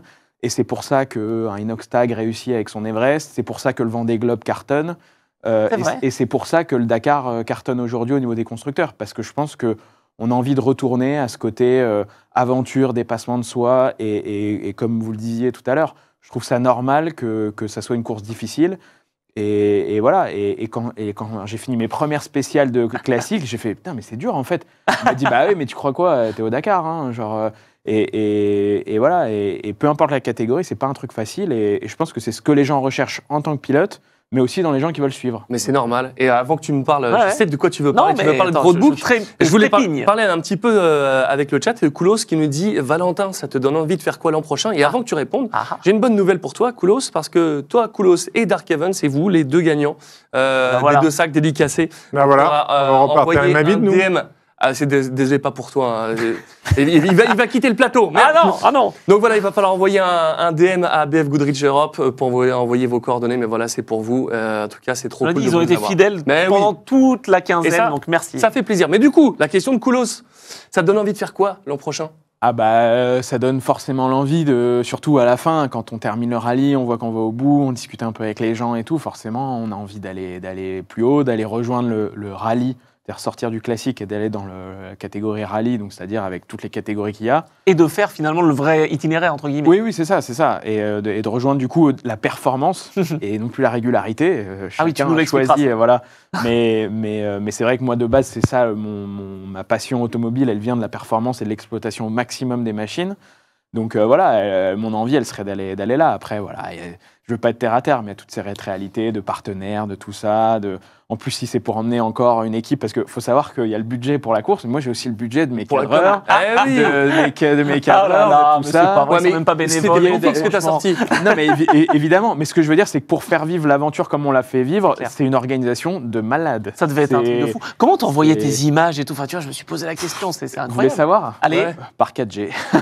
mais non. Tout a été posté entièrement par 4G. On avait imaginé plein de trucs. On avait imaginé un monteur en France. Voilà. Et puis au final, avec Hugo et Hamdi, qui sont mes deux fidèles cadreurs de la société 630 Productions, et ben, on a réfléchi et en fait, on disait bon, ça on va plus faire, ça on va plus faire, ça on va plus faire. On s'est dit bon, bah, en fait, on est au niveau prod, on est tous les trois. Et surtout, vous allez être autonome. Et en fait, on a tout fait en montage sur place, des rushs sur place. Et publication entièrement, tout en 4G, Ouais, mais avec c'est- du hors forfait de malade. J'imagine. Ah ouais.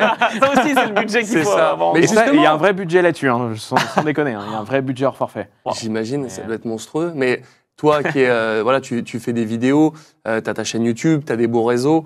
Est-ce que c'est pas l'avenir pour tous les concurrents, justement, de développer ces réseaux et que toi, tu peux maximiser sur ce que tu as déjà là pour Si, pouvoir si. t'engager et faire autre chose et mieux? Si. Et puis, il y a toujours une remise en question. Il y a plein de trucs qu'on peut améliorer, etc. Enfin, voilà, comme dans la vie de tous les jours. Mais en tout cas, oui, clairement. Bah, toi, Christian, Oui, toi je veux aussi, dire, tu nous as donné plein de choses. toi On est aussi, obligé tu fais aujourd'hui, plein de hein. vidéos. Aujourd'hui, Évidemment. aujourd'hui, clairement, le truc de dire, je mets un sticker, vous allez voir, vous allez peut-être passer à la télé, ça n'existe Fini plus. plus. Je veux dire, les, Ah oui, les c'est ça, ça partenaires, suffit plus, quoi. ben non, les partenaires sont pas dupes.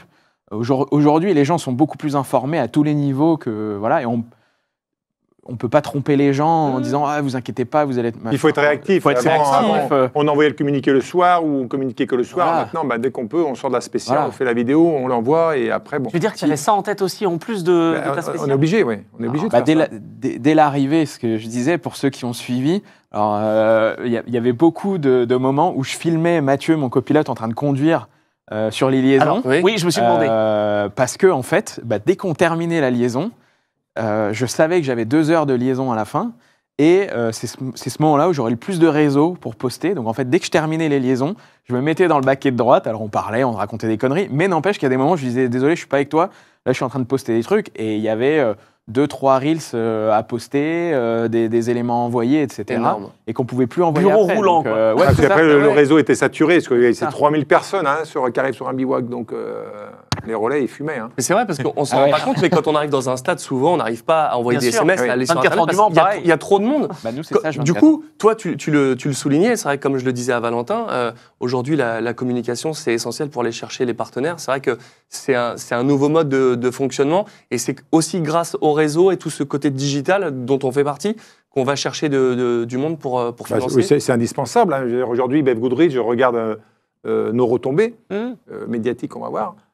On regarde la performance, le résultat qu'on va faire aussi, mais c'est surtout aussi le nombre de followers. Hein. C'est malheureux à dire, mais c'est important aussi, oui. Ouais, c'est hyper important.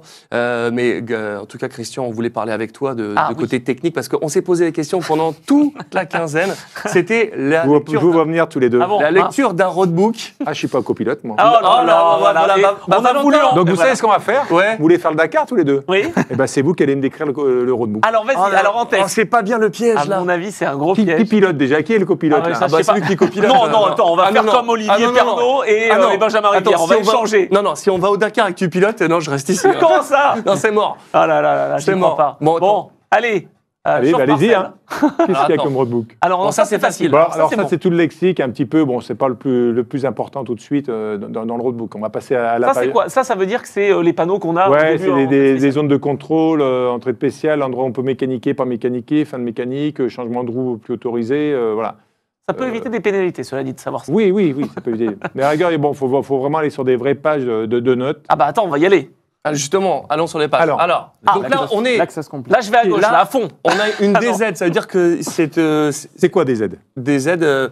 Je l'ai oublié. Donc, Ah, Donc, une qu'est-ce qu'on zone- fait là? Vous vous arrêtez, on attend, vous reprenez le lexique pour savoir ce que c'est? Regarde la vitesse à côté. Ah Alors, oui, des 30. aides. Ah oui, donc des aides, c'est une entrée de zone de vitesse Ah, mais je veux dire que c'était truc de vitesse, mais je voulais pas dire une connerie. qui va être à Zone, 30. zone. Voilà, c'est ça. Et on est dans un wadi, Ouais, on ça va dire fait. quitter le wadi. Et donc là, il y a du fèche-fèche, donc la Voilà, poussière. dans 560 mètres, des aides à 30, des aides à 30 et quitter wadi. Alors, Donc, attends, quand on va quitter- donc quand- ça, on est d'accord que l'endroit là, il faut être à 30 km/h, c'est là où toutes les pénalités tombaient en fait. Ou si Bah là, le GPS. Là, quand on rentre dans une des aides comme ça, il y a un diamètre de 90 mètres. Il y a un rayon de 90 mètres où on va au centre de cette zone et il reste 90 mètres. Donc quand on arrive à 160, 70, on sait qu'on a 180 mètres pour vraiment être à la vitesse. Ouais, mais tu veux optimiser. Alors, voilà, après, c'est avec l'expérience. C'est quand on arrive à fond de 6 sur une zone de DZ à 30, on va quand même freiner après. Après, quand on arrive sur une DZ à 50, j'attends le décompte maximum. Je sais que sur les 180 mètres, je vais arriver à m'arrêter quasiment. D'accord. C'est ça. Donc là, on arrive à fond et on prend les freins vraiment dernière minute parce qu'on ne se rend pas compte, mais quand on se tire la bourre entre concurrents pour essayer de se rattraper à la poussière, celui qui est un peu lâche, enfin, qui freine un peu tôt, qui a peur de prendre un DZ, on a vite fait de reprendre un paquet de secondes et de se rapprocher, de revenir au contact. Et de rentrer ouais. dans le rayon pour envoyer le signal après dans les 300 mètres pour le sentinelle. Et Christian, si on essaie de décrypter cette carte, ce roadbook, c'est-à-dire que là, la deuxième indication, donc c'est à l'envers, ça au kilomètre. Tu me dis si je dis une bêtise. Hein. Ouais. Au kilomètre 61-37, c'est une fin de zone. Donc on est sorti de la zone 30, Voilà. qu'on doit suivre la ligne électrique et cap 310 à gauche du rocher. Alors, cap 310, après, oblique 360 Alors ça, je sais moyen. C'est quoi ça? Donc, on va partir sur du 310. Donc là, on n'est pas hors piste, on est sur piste là. Mhm. Mais la piste, elle va obliquer sur du 360. Donc, je vais sortir au bout d'un moment sur 1 km. Voilà, c'est marqué sur 1 km. Donc on part du... Du 310, je vais aller sur du 360. Ok. Mais 360 moyen. C'est-à-dire qu'à un moment, je vais peut-être monter à 420. Il y a 420 ou pas? Non. Non, bah non. Ah, bon, ça va, 360. je vais vous suivre. Il essaie de me piéger depuis tout à l'heure, Donc, on va Christian. peut-être retourner sur du 320, remonter sur du 360, peut-être aller sur du cap 40. Voilà. C'est du 360 moyen. Attends, et alors à quel moment tu valides cette note pour Et là, après, le 25, 26, ça, c'est des waypoints que vous allez valider aussi. Donc, sur la tablette, sur la deuxième tablette, le copilote, Wow. il y a tous ces points. Et là, il surveille que ces points se grisent aussi.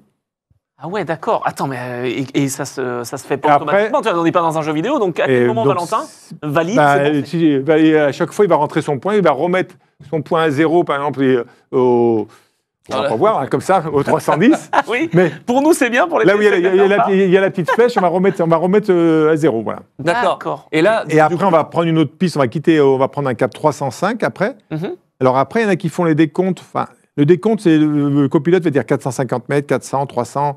Voilà, on va faire tous les 300, 200 et 100. Il va vous rappeler si c'est un danger 1 ou danger 2, s'il y a des dangers aussi. Et après, souvent, on change d'intonation. Attention, danger 3. Parce qu'un danger 3, c'est vraiment ralentir, Ok, là, il faut passer au vraiment- ralenti. d'accord. Ouais. Donc après, il y en a qui se fient au total. Et après, il y en a des copilotes qui font le décompte, qui font les partiels à chaque fois. C'est-à-dire qu'ils remettent à chaque fois leur trip à 0 Ok. pour décompter les 450 mètres ou les 1 km 86. Voilà. On en a d'autres Avec la peut-être petite télécommande, c'est ça? Ouais, avec Ah le bah voilà, télécommande. je sais pas si on a la télécommande, mais en tout cas on en a, Ouais. on en a d'autres là. Voilà. Oh Alors là attends, là, là ça devient c'est le complètement, là c'est n'importe Ah, mais quoi. là, le 71-10, là, Qu'est-ce que ouais, c'est alors exactement. 71 c'est 10, David là, Castera qui fait Là c'est danger 25 là. Là, il y a ouais, deux. là, il y a plein de pistes. On va couper une piste avec de la ondulation et on va sortir et il y a une marche en montée à l'entrée Waouh. et après on va faire 160 mètres pour aller prendre un cap moyen de 90. On peut que se tromper là, c'est pas Ce possible. qui veut dire qu'aujourd'hui vraiment, faut toujours rouler distance cap, distance cap, distance cap. Non, mais Christian, là, ça veut dire que entre 71 Là, on va et arriver à la 49, c'est 300 mètres. Là, on Donc, va arriver à la note. Il va décompter les 2 km 20, donc il va décompter 100 mètres, 200 mètres, crac. Et là, après, il va me redécompter 160 mètres, marche à monter. 160 mètres après, il faut prendre une piste qui part sur un 2,90 moyen. Ouais, mais c'est... Et toi, Et ça si tu capte respectes direct. pas, je veux dire, les 160 mètres ou 90 mètres, il peut très bien avoir une parallèle qui va partir sur du 2,50, 2,60. Tu vas te dire, bon, 2,90 moyen, je suis peut-être bon, et en fin de compte, au fur et à mesure, tu vas te rendre compte que tu es sur une parallèle et que tu Et t'écartes. comment on revient si on loupe un waypoint? Parce que moi, dans le jeu que je faisais le Dakar, je faisais start, Bah. revenir au waypoint précédent, c'était plus simple. Je prenais 10 minutes de pénal, Tu peux pas. mais là, comment on fait quand on loupe un waypoint? Et là, bon, voilà, il y a Big Pierre, donc il y a une grosse pierre, c'est un danger 2, donc ici, on a vraiment ralenti. Hein. Ok. Et donc tu fais Et demi-tour, après, tu vois que tu t'es trompé, tu fais demi-tour, tu essayes de revenir te caler à un endroit. Et donc, ton de roadbook, tu sais précis. où t'es? Ou c'est toi de dire non, je suis là? Bah, c'est à toi de te rappeler où tu es passé. Par exemple, si tu sais que tu avais un waypoint, là, il n'y a pas de waypoint, ou alors tu vas revenir te caler au 68-88, ou si tu D'accord. savais que tu avais tapé un waypoint. Ah. Et là, tu vas tout refaire dans l'ordre. Allez, j'ai fait ça, je vais refaire mes 1,6 km, après je vais refaire mes 2 Non. km 2 pour bien me recaler. Moi, je me pose une question là, parce que tu sais, on entend les pilotes avec les copilotes un peu discuter, ok, c'est par là. Il n'y a pas vraiment la possibilité de discuter. Je veux dire, Bah, Valentin me après- dit, tu passes là, tu passes là. Après, le copilote, il faut l'aider aussi. Ah, Des fois, il y a des repères, il y a un pneu, tu dis bon, c'est bon, ou alors il dit attends, la crête, danger 1, la crête au sommet, tu évites de le faire décompter si tu as vu, vois la la note. crête Tu vois, ou- comme ça, lui, il peut se concentrer, il peut se reposer un peu le D'accord. cerveau aussi, puis se concentrer sur la note d'après aussi. ok, ok. C'est pas évident. Surtout, t'as aussi, je sais pas si vous c'est le cas, mais nous ça a été le cas, tu peux avoir des modifications entre le moment où il y a eu la case qui a été faite et la réalité du terrain quand tu arrives sur le moment. Ah ouais. Et parfois, tu peux avoir une saignée qui est plus là ou qui est décalée, machin Alors- et tout. Alors là, je dis ça pour une saignée, mais pour une dune, Ouais. par exemple, tu peux avoir une dune qui s'est complètement décalée. Et nous, par exemple, on a dû contourner parfois des dunes alors que la trace... Bon, alors après, dans les dunes, maintenant, c'est tout des caps moyens ou des Ah, caps bien sûr, calculés. mais je veux dire, D'accord. il y a des évolutions, je veux Et dire. puis entre où est passé l'ouvreur, donc souvent, il met dans les dunes danger 2, dune cassée. Mais entre le moment où est passé l'ouvreur 4 Voilà, jours c'est ça. avant, il peut y avoir eu du vent de Et oui. sable, tout, la dune s'est déplacée, donc dans les dunes, il faut toujours rester vigilant. Ouais. D'accord. Et j'allais te poser une question par rapport à ton entente avec ton copilote, mais comment un copilote peut t'aider et te dire, quand tu arrives au sommet d'une dune, comme on arrive sur des dunes qui sont difficiles, à savoir si c'est abrupt derrière Non, ou si ça passe. ton copilote ne t'aide pas vraiment là-dedans. Alors Ouais, après, c'est des toi fois, qui lui, dois- on passe souvent les dunes un peu en travers avec des protos parce que ça permet de moins prendre le kick en haut de la dune. Parce que Non, mais il y a bon, le risque de il y a partir une trop dune, loin. si on arrive trop vite comme ça et que c'est cassé, la voiture, quand elle va prendre casquette. les roues arrière, la crête, ça va vous faire kicker. Ça fait une Surtout si vous êtes dans les Carlos premiers. Sainz. Alors que si on passe un peu en travers, même si elle kick la voiture, elle va kicker un petit peu moins. Par contre, il faut penser à se remettre en ligne dans la descente. En tout cas, c'est un coup de poker. Mais on sait après, pas je trop vends ce des qu'on a stages de derrière. pilotage si vous voulez. Et Valentin, il vend des stages de navigation Alors voilà, j'allais si le dire. vous avez besoin. Ça, c'est possible de, Pour votre se prochain faire, Dakar. d'accord, Allez. former. Non, mais c'est important.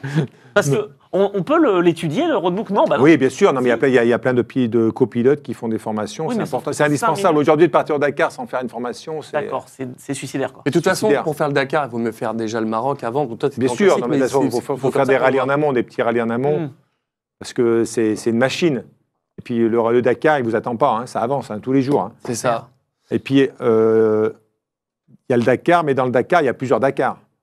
Ce que je veux dire par là, c'est que quand vous êtes le premier, ou le 20e, Ah oui. 40e, Ah oui. 60, 80 ou 100 ou 140e, c'est plus le même parcours. On est bien d'accord. Et attends, et du coup, tu suis les traces quand tu pars plus loin, mais Ah par oui, contre, alors, tu peux arriver c'est sûr de que nuit, quoi. derrière c'est un rail, il faut suivre les traces, mais il faut quand même être vigilant parce que C'est une trace qui part. il y a des endroits où il y a des grosses erreurs qui sont faites et Ouais. ça part un peu dans tous les sens. Et en plus, dans les dunes aussi, où alors, il y a des grands hors-pistes avec des caps moyens ou des caps calculés. Par exemple, c'est 20 km sur un cap 160. D'accord. Mais il y a plein de pistes où dans les dunes, il y a toujours un moment où on va obliquer un peu à droite parce qu'on ne tire pas droit dans les dunes. On essaie d'aller chercher le plus simple. Donc quand on arrive à ces 20 km au cap 160, normalement, il y a le cercle de white pine qui doit s'ouvrir et là, il n'y a rien qui s'ouvre. Ah. Donc on a sur une tablette d'à côté, on a un écran où on a notre trace. On peut zoomer, dézoomer.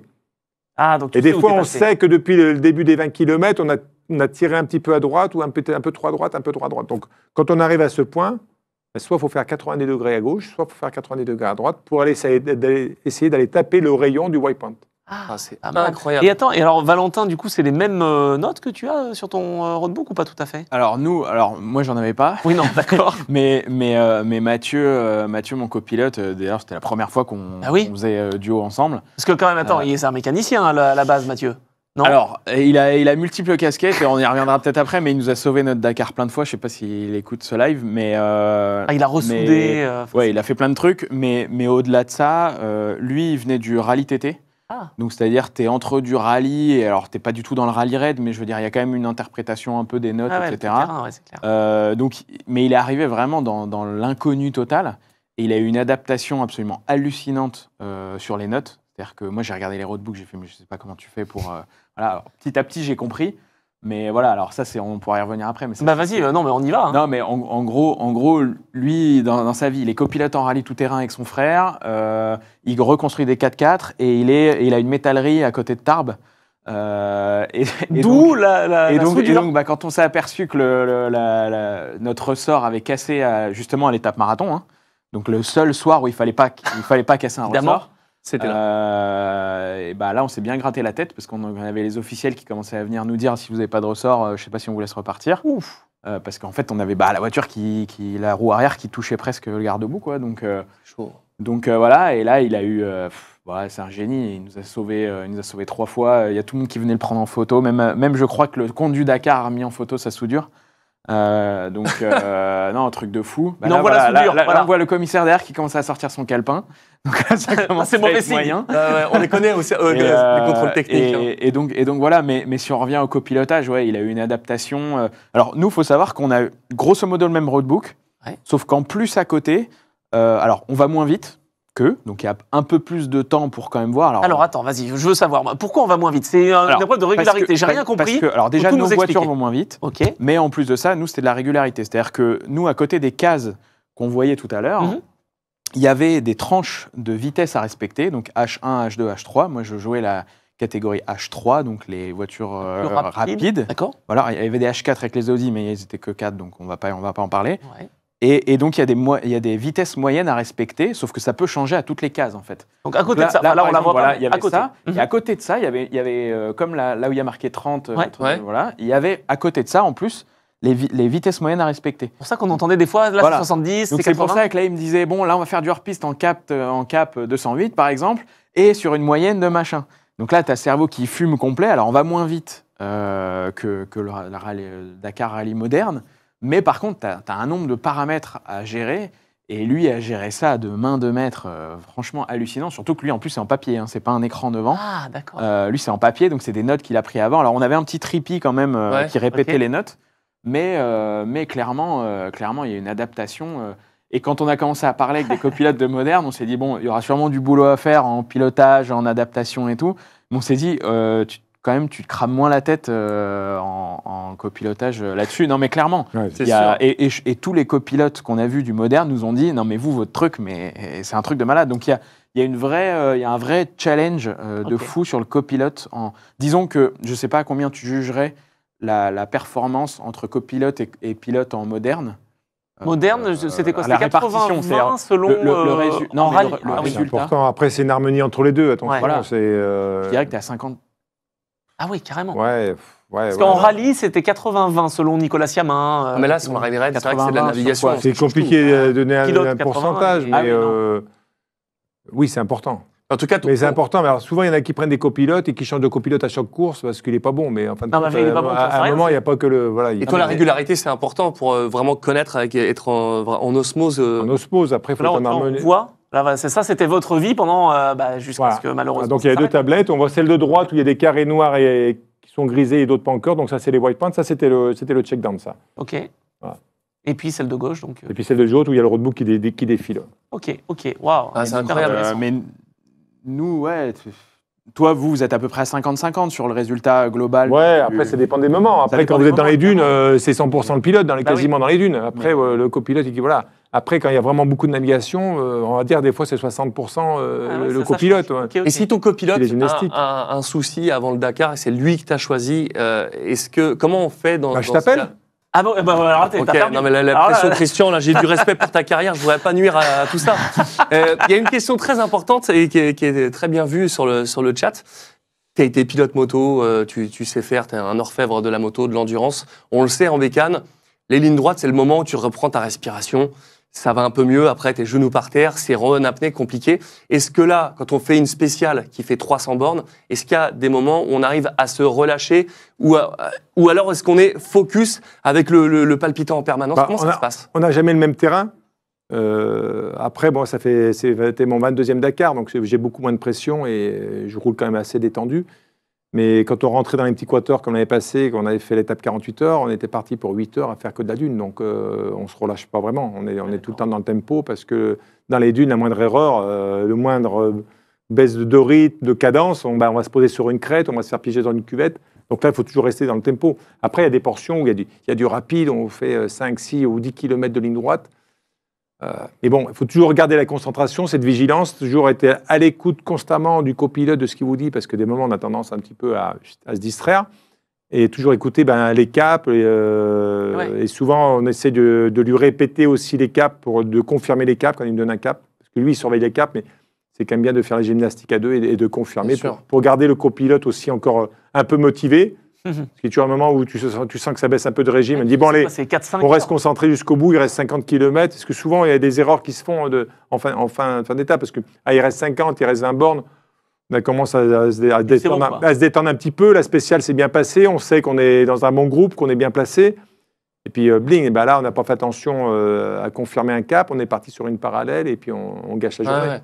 Et tu as eu un début de Dakar qui n'était pas évident. Tu es revenu. Tout le Dakar était compliqué. Oui, on a essayé de revenir un jour sur deux. Oui, et on voyait, vous étiez sur le podium. Je ne sais plus si c'était P3 à ce moment-là. Et c'était dans la catégorie, vous étiez sur le podium. Et pourtant, c'était toujours, et tu le disais, 22e Dakar, c'était la gagne, aller chercher une meilleure place au scratch. C'était ça le focus. C'était très clair. On sentait que c'était pas la catégorie. Alors, comme je disais tout à l'heure avec David, aujourd'hui, d'avoir un Dakar difficile, pour moi, Dakar n'est pas difficile comme en Afrique. En Afrique, c'était vraiment difficile. Humainement, c'était vraiment difficile. Aujourd'hui, humainement, c'est pas, pour moi, je ne trouve pas ça difficile. On arrive de bonne heure, on a un confort de couchage, de nourriture qu'on n'avait pas avant. Alors qu'avant, c'était vraiment la galère. On arrivait tard, on montait la tente, tempête de sable, on dormait, on allait manger par terre sur un tapis sous les tentes berbères. Par contre, c'était fabuleux parce que mon premier Dakar, j'allais manger avec Vatanen, avec Schlesser, avec Stéphane, avec tout le monde. Et on repartait, les journées étaient très longues et les nuits très courtes et ça s'empilait comme ça et c'était vraiment difficile. Aujourd'hui, physiquement, on ne peut pas dire que c'est dur. C'est dur mécaniquement, c'est des longues spéciales, c'est très dur pour les voitures, c'est sûr. Mais de mettre des étapes 48 heures d'entrée de jeu, des marathons tout de suite, ça permet de se refaire le chemin, de se refaire la cerise. Parce que dès l'étape 2, nous, la 48 heures, au kilomètre 150, on perd une roue. Et là, tout s'effondre. D'un seul coup, vous retrouvez comme ça la voiture en travers. Putain, qu'est-ce qui s'est passé? On descend, on n'arrive pas à enlever le disque, on n'arrive pas à changer le goujon de roue. Il avait mis une assistance, David, cette année-là, parce qu'il y avait un petit peu des cailloux avant. D'ailleurs, pour moi, j'aurais préféré que tout le monde gère et on ne change pas les roues, mais ça nous a rendu service qu'on a eu besoin de pièces. Merci, David. Mais on est reparti, on devait être 160e au classement ou 150e de l'assistance. Parce qu'ils ont voulu redémonter ce qu'on avait fait pour recontrôler. Et sur des étapes comme ça nous permet quand même de se refaire, de se replacer, parce qu'il y avait 960 km. Donc ça veut dire qu'il restait encore plus de 800 km. Donc ça nous a permis de se replacer, de se refaire. Alors que s'il n'y avait pas ces étapes 48 heures, le lendemain, on serait reparti 140e. Et vice-versa. Oui, alors que là, ça nous a permis de revenir un petit peu dans la course sur les 2 journées qu'il y a eu. Évidemment. Tu sais qu'on a dû évidemment diffuser tous les jours les stories que vous donniez. Quand vous avez abandonné, il y avait une émotion entre toi et Valentin. Mais c'était palpable. Franchement, si c'est une des images les plus fortes de ce Dakar pour moi, de ce qu'on a diffusé. C'était cette image-là. Mais vous étiez par terre. C'était. Oui, il y a beaucoup d'émotions, de déception, parce que, comme je dis, moi, une course d'endurance ou à Dakar, j'accepte pas qu'on abandonne. Donc, il faut mettre tous les moyens en place et en œuvre pour essayer de repartir. Et c'était pas possible? C'était pas possible. On aurait peut-être pu essayer de faire des choses en plus, ou repartir avec un joker comme Xavier. Après, c'est plus la même course. Et puis, de toute façon, la victoire de Roux Motrice était perdue. Par contre, c'est 6 mois de Dakar. On dort Dakar, on mange Dakar. Je suis pas un pilote d'usine, donc il faut trouver les budgets. Donc, il faut monter au créneau, chercher les budgets. Et puis, il y a une déception. Et puis, si on n'est pas à l'arrivée, il y a des partenaires qui sont déçus aussi. Bien sûr. C'est ça qu'il faut penser aussi. Parce que des fois, on me dit pourquoi tu n'attaques pas plus dès le début? Mais si j'attaque dès le début et que je fais une connerie dès le 2e jour. Après, c'est fini, quoi. Ouais, forcément. Les partenaires qu'on avait frappé à la porte depuis 6 mois, qu'on appelle 10 fois dans le mois pour qu'ils répondent, pour qu'ils nous donnent une réponse et qu'on lui dit qu'on abandonne au bout de 2 jours, qu'il y a eu 0 retour, 0 retombée. Je roule avec quoi en pneu après? J'ai plus de BF Goodrich. Vous comprenez ça? C'est important. C'est tous des petits détails. Et là, c'est le château de cartes qui s'écoute d'un seul coup. Enfin, c'est une déception énorme pour l'équipe, pour les partenaires, pour nous avec Valentin. Je comprends. Tout ce qu'on a mis en place, tous les risques qu'on a pris. On a cravaché pour remonter, pour revenir au classement. Moi, j'étais content parce que la voiture était dans un état intact. Il restait 4 jours. J'adore les dunes, j'adore les petits quaters. On avait un setup suspension. On était vraiment beaucoup mieux que l'année passée dans les dunes. Donc, ça nous aurait permis d'être beaucoup mieux aussi. Ouais, forcément. Bah, c'est le Dakar. Mais c'est le Dakar. C'est le Mais Dakar, mais t'en as tellement fait 22 et on te suit depuis tellement d'années. Ouais, mais bon, j'avais pas abandonné depuis 2018 justement pour un petit Comme problème Gilles de Villiers, mécanique. il n'abandonne jamais. Voilà. Et là, cette année, Bon, l'année prochaine, ça va carburer. Est-ce qu'on était déjà sur l'année d'après Oui, on y pense déjà. On essaie de démarcher des partenaires. On essaie Déjà, de trouver, vraiment, dès la fin de retrouver. Ouais, mais depuis le Covid, depuis quelques années, c'est compliqué de valider des partenaires d'une année à l'autre. Ça se fait vraiment last minute. Je veux dire, c'est difficile de confirmer des partenaires Oui. avant le mois de septembre. c'est un travail de longue haleine, mais avant Ouais, d'avoir ça. le go. Voilà. Donc ok. c'est du relationnel, c'est plein de choses. Mais oui, on a ça en tête. Ça va être quoi ton année? Mon année, j'aimerais faire d'autres rallyes, mais bon, c'est déjà compliqué de faire le Dakar, de boucler le budget. Donc moi, je fais beaucoup de coaching, je fais beaucoup de développement sur des voitures, suspension, mise au point aussi. Donc, Pour le rallye raid? Pour le rallye raid, les DRM, j'ai beaucoup travaillé aussi sur l'extrémage qui va bientôt qui va remplacer l'extrémie aussi. Oui, oui, bien sûr, avec l'hydrogène. Voilà, avec l'hydrogène, avec la société Spark. Donc voilà, je fais toutes ces choses-là. Ça me permet de rouler, et puis j'emmène aussi des clients faire du SSV. On part en février, puis après on y retourne en avril aussi, leur faire découvrir un petit peu ce qu'est le désert. On peut payer en story ou Non, ça ne marche pas, monsieur. ça marche pas ça? J'enverrai des stories. Ah non, oui, non, d'accord, c'est oui, moi qui non, fais mais- les stories. Ah, bah, tu peux venir, bien sûr. Oui, bien D'accord, sûr. bon. Allez, on va On s'organiser peut ça. s'organiser quelque chose. Hein. Ah là Non, là, mais- moi aussi je te fais des stories si tu veux. Voilà. hein. On prendra un 4 places alors. Allez, vas-y. On On fait ça. prendra un Can-Am 4 places et puis on se fera ça. Hein. Non, mais vraiment chapeau parce que on pensait vraiment que la victoire de la catégorie, elle était là, que tu allais faire une belle place au scratch. Ça nous a tous fendu le cœur. Ouais, mais voilà, on a vu Xavier, jusqu'au dernier kilomètre, rien n'est acquis au Dakar et Ouais. il peut se passer beaucoup de choses. Ça crée un petit corps. On a un finisher. Mais oui. Attends, Mais oui. Tu nous as offert tout le temps, tout au long de cette quinzaine, un super résultat. Et en plus, je crois que tu as fait le rallye avec 6 pneus BF Goodrich. Enfin, Ouais, je veux dire, c'est ça. sur l'ensemble, c'est génial. Ouais, c'est ça. Bah, nous l'objectif, comme je l'ai dit, comme quand on s'est vu il y a quoi Il y a un mois. Un mois, nous, l'objectif, c'était d'aller au bout, parce que nous, on avait des vidéos à faire, j'avais plein de monde avec moi, Pareil, donc, bah oui. donc il n'y avait pas de... Voilà, on ne pouvait pas trop risquer. C'est pour ça qu'à un moment, on a mis un peu la clim pour descendre un peu, et on s'est tous dit, OK, là, maintenant, on se calme. Et c'est avant tout Hugo et Hamdi, mes cadreurs, qui m'ont dit les gars, s'il vous plaît, pétez pas la caisse, parce que sinon, on n'a plus rien à faire. Donc, ça va être compliqué. Donc, non, ouais, l'objectif, il est rempli. On finit deuxième de la catégorie H3. On s'est battu pour la victoire jusqu'à la dernière étape. On a eu des petits soucis à la fin. Voilà, ça arrive, c'est le Dakar. Et encore une fois, comme j'ai dit à mon copilote Mathieu, qui était hyper déçu qu'on ne gagne pas 2 jours avant, je lui ai dit, tu verras, quand tu seras sur le podium d'arrivée avec ta médaille et ton truc de finisher et le trophée du deuxième quand même, malgré tout, qui est sympa en plus. Et voilà, et que tu auras toute ta famille qui va t'appeler pour te dire bravo, c'est génial et tout. Et sur le moment, il ne réalisait pas. Et là, aujourd'hui, on se parle tous les jours et il me dit, mais quand est-ce qu'on y retourne? Quand est-ce qu'on en refait? Génial. Et voilà. Et donc, non, nous, le contrat, il est rempli. Les gens qui nous ont suivis, ils ont adoré. Et toi aussi, alors, parce qu'on dit, voilà, un Dakar, c'est soit t'adores, soit tu détestes. Ouais, on prend un peu de temps à l'apprécier. Sur le moment, il y a des moments, quand on avait le ressort cassé, qu'on n'avait plus de suspension, que c'est la colonne vertébrale qui reprenait tout, Ah oui. et que Mathieu me disait il nous reste encore 250 bornes. Je pense que si j'avais eu un bouton au milieu de la caisse qui m'aurait ramené je ne sais où et qui m'aurait sorti de là, j'aurais peut-être appuyé. Mais c'est un Dakar et on n'en sort pas et on va jusqu'au bout, on serre les dents. Et voilà. Et nos voitures, elles sont pas faciles à faire rouler. Enfin, vraiment, c'est des caisses qui sont lourdes et tout. Donc, c'est une course qui est différente. Mais franchement, nous, enfin, aujourd'hui, on est super contents. On aurait grave signé pour faire ce qu'on a fait là. Et voilà. Et à la fin du Dakar, on se regarde, on se dit bon, non, what next? C'est quoi le prochain truc? Donc, C'est ça. Justement, tu sais déjà toi aussi là. Du coup, maintenant que tu as initié avec ce Dakar, est-ce que tu visualises un peu l'année? Moi, le truc, c'est que mon année, contrairement à toi, Christian, elle est pas tournée autour du Dakar et autour du Rallye Raid. Elle est tournée autour de ma chaîne, de mes programmes sportifs qui sont normalement de plein de courses dans l'année, pas que le Dakar. Donc, c'est pour ça que c'était difficile aussi à mettre en place comme projet. Voilà, mais là, dans cette année, en gros, la question, c'est cette année, qu'est-ce que... Ouais, voilà. Ouais. Bah, est-ce que tu as réussi à emmener des partenaires, justement, qui te suivent bien sur sûr. le Dakar, sur J'avais les très courses peur. que tu fais? J'avais très peur C'est de dingue. ça. Ah ouais 80% de mes partenaires de la chaîne Uh-huh. sont là à l'année, m'ont dit, on va au Dakar. Ouais, parce qu'ils auraient pu te dire, Génial. attends, le Dakar, Ah ça ouais. m'intéresse Ouais, pas. c'est bon, nous on est déjà là l'année, trop démerde-toi et tout. Non, ils ont tous dit oui. Il y en a même qui ont trouvé des moyens de Génial. communiquer dessus, etc. Donc voilà, Après, non, clairement, si vous voulez des petits trucs, il devrait y avoir une course moins longue, mais une course en historique prochainement, là, assez longue, qui traverse la France, qui devrait peut-être se faire. Pas mal, c'est un tour. On voit pas du tout de quoi on parle. Hein. Ça c'est côté historique. Après, et c'est des autos, non? Ouais, voilà. je crois, ouais. Après, côté moderne... c'est le Gumball. Côté moderne, il y a peut-être une saison qui est en train de se préparer à assez haut niveau. Donc, voilà, mais ça, pour l'instant, on verra. Et puis après, plein d'essais, plein de choses.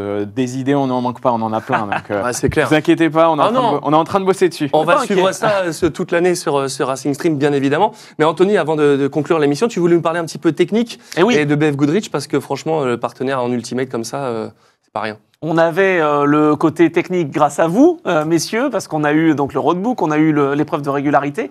Là, on va forcément parler des pneumatiques. Pneumatiques donc BF Goodrich qui équipent la majorité des autos, notamment en Ultimate. Et donc, on a eu la chance d'avoir un petit focus justement sur le fonctionnement, la relation entre les équipes et BF Goodrich. Et c'est Stéphane Houdet qui nous en parle justement. Et puis après, on débriefe.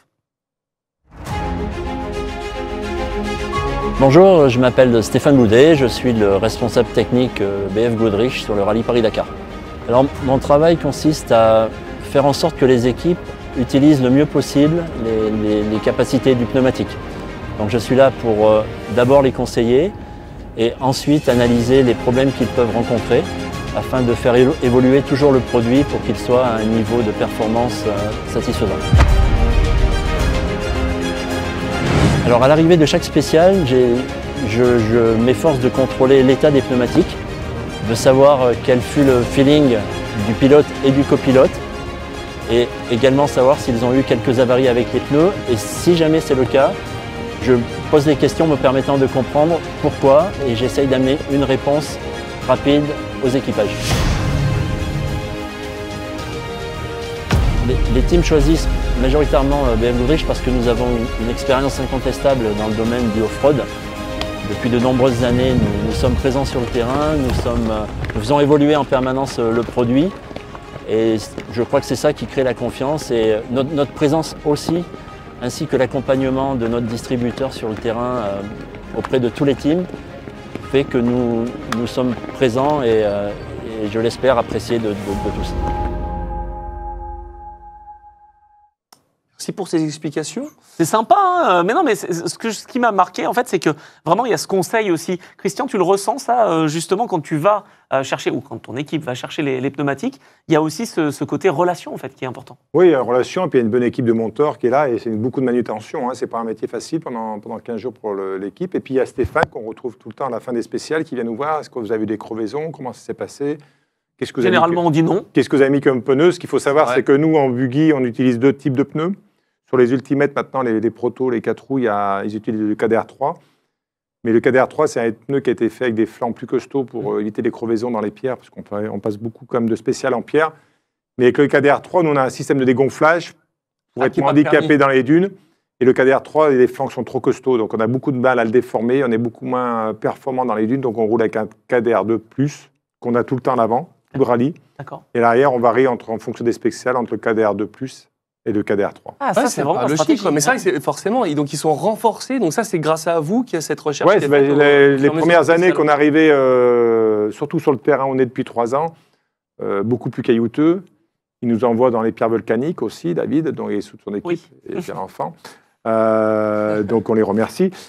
Mais bon, ça permet aussi de travailler sur la technologie et faire avancer les pneus. Donc voilà, il y a des flancs renforcés et maintenant, cette année, on a fait beaucoup moins de pistes, mais les 2 dernières années, on passait des endroits où il y avait beaucoup de silex qui arrivaient à nous percer les pneus carrément sur la bande de roulement. Donc BF Goodrich travaillait aussi sur des évolutions avec des bandes de roulement plus renforcées ou peut-être des épaisseurs de gomme plus épaisses. Mais voilà. Mais nous, plus le pneu est rigide derrière et plus il est résistant, c'est un handicap dans le sable parce qu'on n'arrive pas à déformer le pneu quand on dégonfle. Tu as des souvenirs d'une remarque que tu as pu faire justement à BF Goodrich et qui a porté ses fruits, que tu as retrouvé l'année d'après, ou tu as senti que ta remarque faisait avancer la recherche? D'ailleurs, les flancs des pneus, on avait bossé là-dessus il y a quelques années et pour renforcer justement ces pneus. Après, c'est pas parce que je suis BF Goodrich, mais BF Goodrich, c'est quand même une valeur sûre. D'ailleurs, on voit en Ultimate, il n'y a que des BF, il n'y a rien d'autre. Pourtant, c'est pas imposé, c'est un choix. À tel point que sur les Challenger et les CSV, il y a d'autres manufacturiers qui sont en place. Mais bon, BF a quand même le monopole. D'accord. Il y a d'autres constructeurs qui ont essayé de venir en Ultimate, des teams qui ont essayé encore avec des marques Ils ont eu des problèmes. américaines, autre chose, et c'était pas bien, c'était nul. Voilà. Non, voilà. Il y a Gordon qui roule avec un autre manufacturier Ouais. qui avait été performant à une époque, mais Mm. c'était le seul aussi à rouler avec des grosses dimensions. Ouais, Oui, d'accord. puis ça s'est mal terminé pour lui. Et puis Voilà. c'est maintenant arrivé. En plus. Et non, mais ce qui est fou, c'est que, tu vois, je regardais une vidéo justement qui nous a été proposée aussi. 600 pneus juste pour l'équipe Toyota, tu vois, par exemple, qui sont armés. énorme. Donc c'est une logistique de fou. Et puis il faut les monter, il faut les démonter. T'en parlais justement. On a une autre Alors vidéo. moi, j'ai mon petit avis là-dessus. Ouais. Ah, alors. Moi, je pense qu'il faudrait réglementer un petit peu le nombre de pneus sur les usines. Eh ben team oui, parce que officiel. ça serait plus difficile Ça justement. serait un peu plus difficile. Donc là, je vais pas me faire des amis, mais bon, Aïe. c'est pas grave. Sinon, ils Ah, mettent parce des que pneus nous- comme les nôtres. Nous, on change pas de pneus tous les jours parce que c'est une question budgétaire aussi, attention. Hein. Ça s'use beaucoup. Oh, mais ça tient. Là, on est en 2 roues motrices, donc oui, derrière, il y a des spéciales cette année où avant, on faisait 2 à 3 spéciales avec les pneus arrière, où maintenant, on est obligé de les changer quasiment. C'est sur les liaisons que ça, tu perds de... Non, c'est beaucoup, c'est tout ce qui est abrasif, tout ce qui est pierre et rocheux. Après, dans les dunes, on n'use pas, hein, c'est sûr. Ouais, c'est ça, Mais- c'est dans les pierriers, c'est là que tu perds de la gomme. Voilà. Parce qu'on- on a l'impression que finalement, le pneu, le soir, il va encore bien, parce qu'on se dit, nous, ça tient longtemps. Non, c'est impressionnant. C'est vrai. Alors, c'est vrai que sur le buggy, si on rentre dans des spéciales où vraiment que de la pierre, eh ben, on essaye un petit peu de gérer, de faire un petit peu moins de patinage, de passer les rapports un peu plus tôt, de toute façon, essayer de trouver la motricité, d'user un petit peu moins les pneus aussi. Comme quand t'étais sur la pluie au guidon, quoi. Un petit peu, voilà, pareil. Intéressant. C'est passionnant tout ça. Bah oui, passionnant. c'est beau. C'est une beau. dernière question, Anthony Ouais, voir une dernière Allez, vidéo vas-y. qu'on peut lancer, Ah. voilà, avec Hugues Giannini qui lui, en fait, s'occupe du montage, du démontage des pneus. C'est pas que lui, mais c'est toute son équipe justement. Et on voit qu'il y en a quand même pas mal du travail. On regarde tout de suite. C'est le bibendum, du bivouac. Bonjour, je m'appelle Hugues Giannini, je suis le patron de Hughes. Ça fait 15 ans que je suis distributeur BF Goodrich dans le parti off-road. Ici, nous montons et démontons les pneumatiques. Tous les concurrents qui sont équipés en BF Goodrich, nous travaillons jour et nuit. L'objectif, c'est de ne pas laisser les concurrents en panne de pneumatiques, car il y a des crevaisons, il y a tout ce qu'il faut. Donc on est là pour les aider et nous amenons la garantie d'un travail bien fait. Pour rien au monde, on manquerait une saison avec le Dakar. Le plus beau qui est arrivé, nous, c'est de changer les teams, de changer les pneus au grand team. Et c'est fantastique pour nous. Quand les mécaniciens nous amènent les roues à faire, on se régale. Quand on sait que c'est les roues pour l'homme, pour la TIA, pour tous ces trucs-là, c'est vraiment sensationnel. Bah, merci pour ces belles images. On sent la passion quand Ah, même. Moi, bah je oui. trouve que c'est une C'est aventure le aussi. Dakar. Pour tout le monde, c'est l'aventure. Sur le Dakar, il n'y a que des passionnés. Bah oui. Mais obligatoirement. Et Même pour les après, médias, tout le monde veut y retourner parce que voilà, c'est tellement prenant. Mais tu sais que mon pote comédien Jean-Baptiste Monnier et son papa est cadreur au Dakar depuis je ne sais pas combien de temps. Ah, c'est Ouais, il parce m'envoie qu'on des vit- messages on vit limite des passionnants. histoires qu'on ne vit nulle part ailleurs. Sur un circuit, j'ai eu la chance de faire beaucoup de courses en moto, j'ai eu la chance de faire 2 fois le Mans en voiture. Ouais, c'est un mythe, c'est quelque chose. Ah. Et le Dakar, c'est autre chose. Ah ouais. C'est une autre dimension. 21e victoire pour BF Goodrich, tu l'avais dit, Ouais. Donald. 22 participations. C'est bien, vous le suivez. Ah, c'est beau. c'est un début de ma carrière. C'est juste le début. Et puis toi, c'est pareil, hein, Valentin, c'est le début de ta carrière en Dakar, ça y est. On est bien. Parti. Bon, du coup, Valentin, on te retrouve sur Insta, sur YouTube. Il y a une promo dont tu voudrais parler avant de se quitter. Non, de suivre. Nous, la promo, elle est toute l'année, elle est tout le temps. On est tout le temps en train de réfléchir à des nouveaux projets, des nouvelles idées. Donc, si vous êtes abonné, vous serez largement tenu au courant de tout ça. Donc il faut s'abonner. Donc, faut s'abonner. Voilà, c'est facile. Valentin Simonet partout sur YouTube, Insta, c'est le même nom partout. Voilà. C'est ça. J'en profite pour tous ceux qui nous regardent sur YouTube en replay. N'hésitez pas à mettre un commentaire, de liker. Hein. C'est bien ça pour les vidéos. Christian, tu le parlais, tu fais du coaching pour du rallye raid, pour un peu tout. Est-ce que tu peux nous parler de ce que tu vas faire? Où est-ce qu'on peut te retrouver? C'est le moment d'en parler. C'est pareil, c'est Instagram et puis Facebook, Christian Lavieille Dakar. Après, oui, je fais du coaching, j'emmène aussi des clients, des chefs d'entreprise, faire des balades aussi au Maroc. J'encadre aussi également le Raid Canam, qui est au mois de novembre. Cool.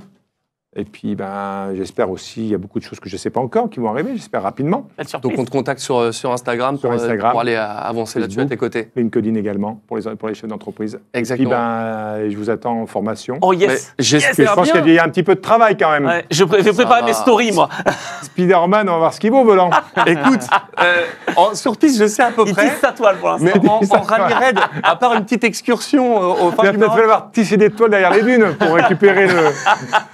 Quand tu vas Le ballon. face à McDo. on va essayer.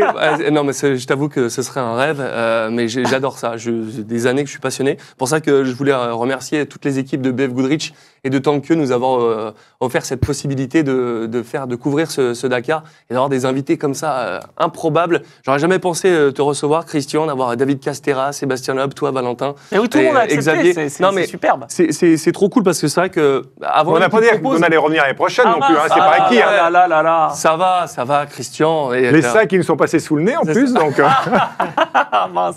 On aurait dû en prévoir un de plus, on le savait. On le savait. Bon, en tout cas, c'était un grand plaisir. Merci de nous avoir offert cette confiance et de pouvoir vous proposer ce programme tous les soirs et cette émission de clôture avec vous. C'est un grand bonheur. On vous souhaite le meilleur pour cette saison. Je remercie évidemment le studio Lincoln qui nous a accompagnés comme toujours, ses partenaires et qui nous ont permis d'avoir ce plateau magnifique. À toutes les équipes de Mini-Dose, Anto, évidemment Vincent et toi Anthony, et puis Fabien plaisir. pour la création de tout ce beau décor. En tout cas, c'est une belle équipe. Notre ingé son, le réalisateur. Bon, bref. Mais oui, attends, mais Arthur, Erwan, vous avez été au top. C'était vraiment une très très belle équipe. Merci à tout le monde, merci encore une fois. Oh, je l'ai fait au bon endroit. Merci BF Goodrich. Ah oui, moi je l'ai pas fait. Ah ouais, c'est beau. Bon, en tout cas, c'était un vrai kiff. Le Dakar, c'est ce qu'il y a de plus beau. C'est la meilleure course au monde. Ça, je me force pas à vous le dire. Merci de nous avoir suivis. On se retrouve dans quelques temps, je sais pas quand, pour le retour de Racing Stream. Oh, quelle promo. Ah ouais, non mais voilà. En tout cas, merci à vous qui étiez sur le live sur Twitch. C'était trop cool de vous avoir en direct. On se retrouve bientôt. Merci Valentin. Merci Christian. Merci à vous. Merci. Salut. À très vite. Et dernière fois. Ah, vive le Dakar. Dakar. Ciao.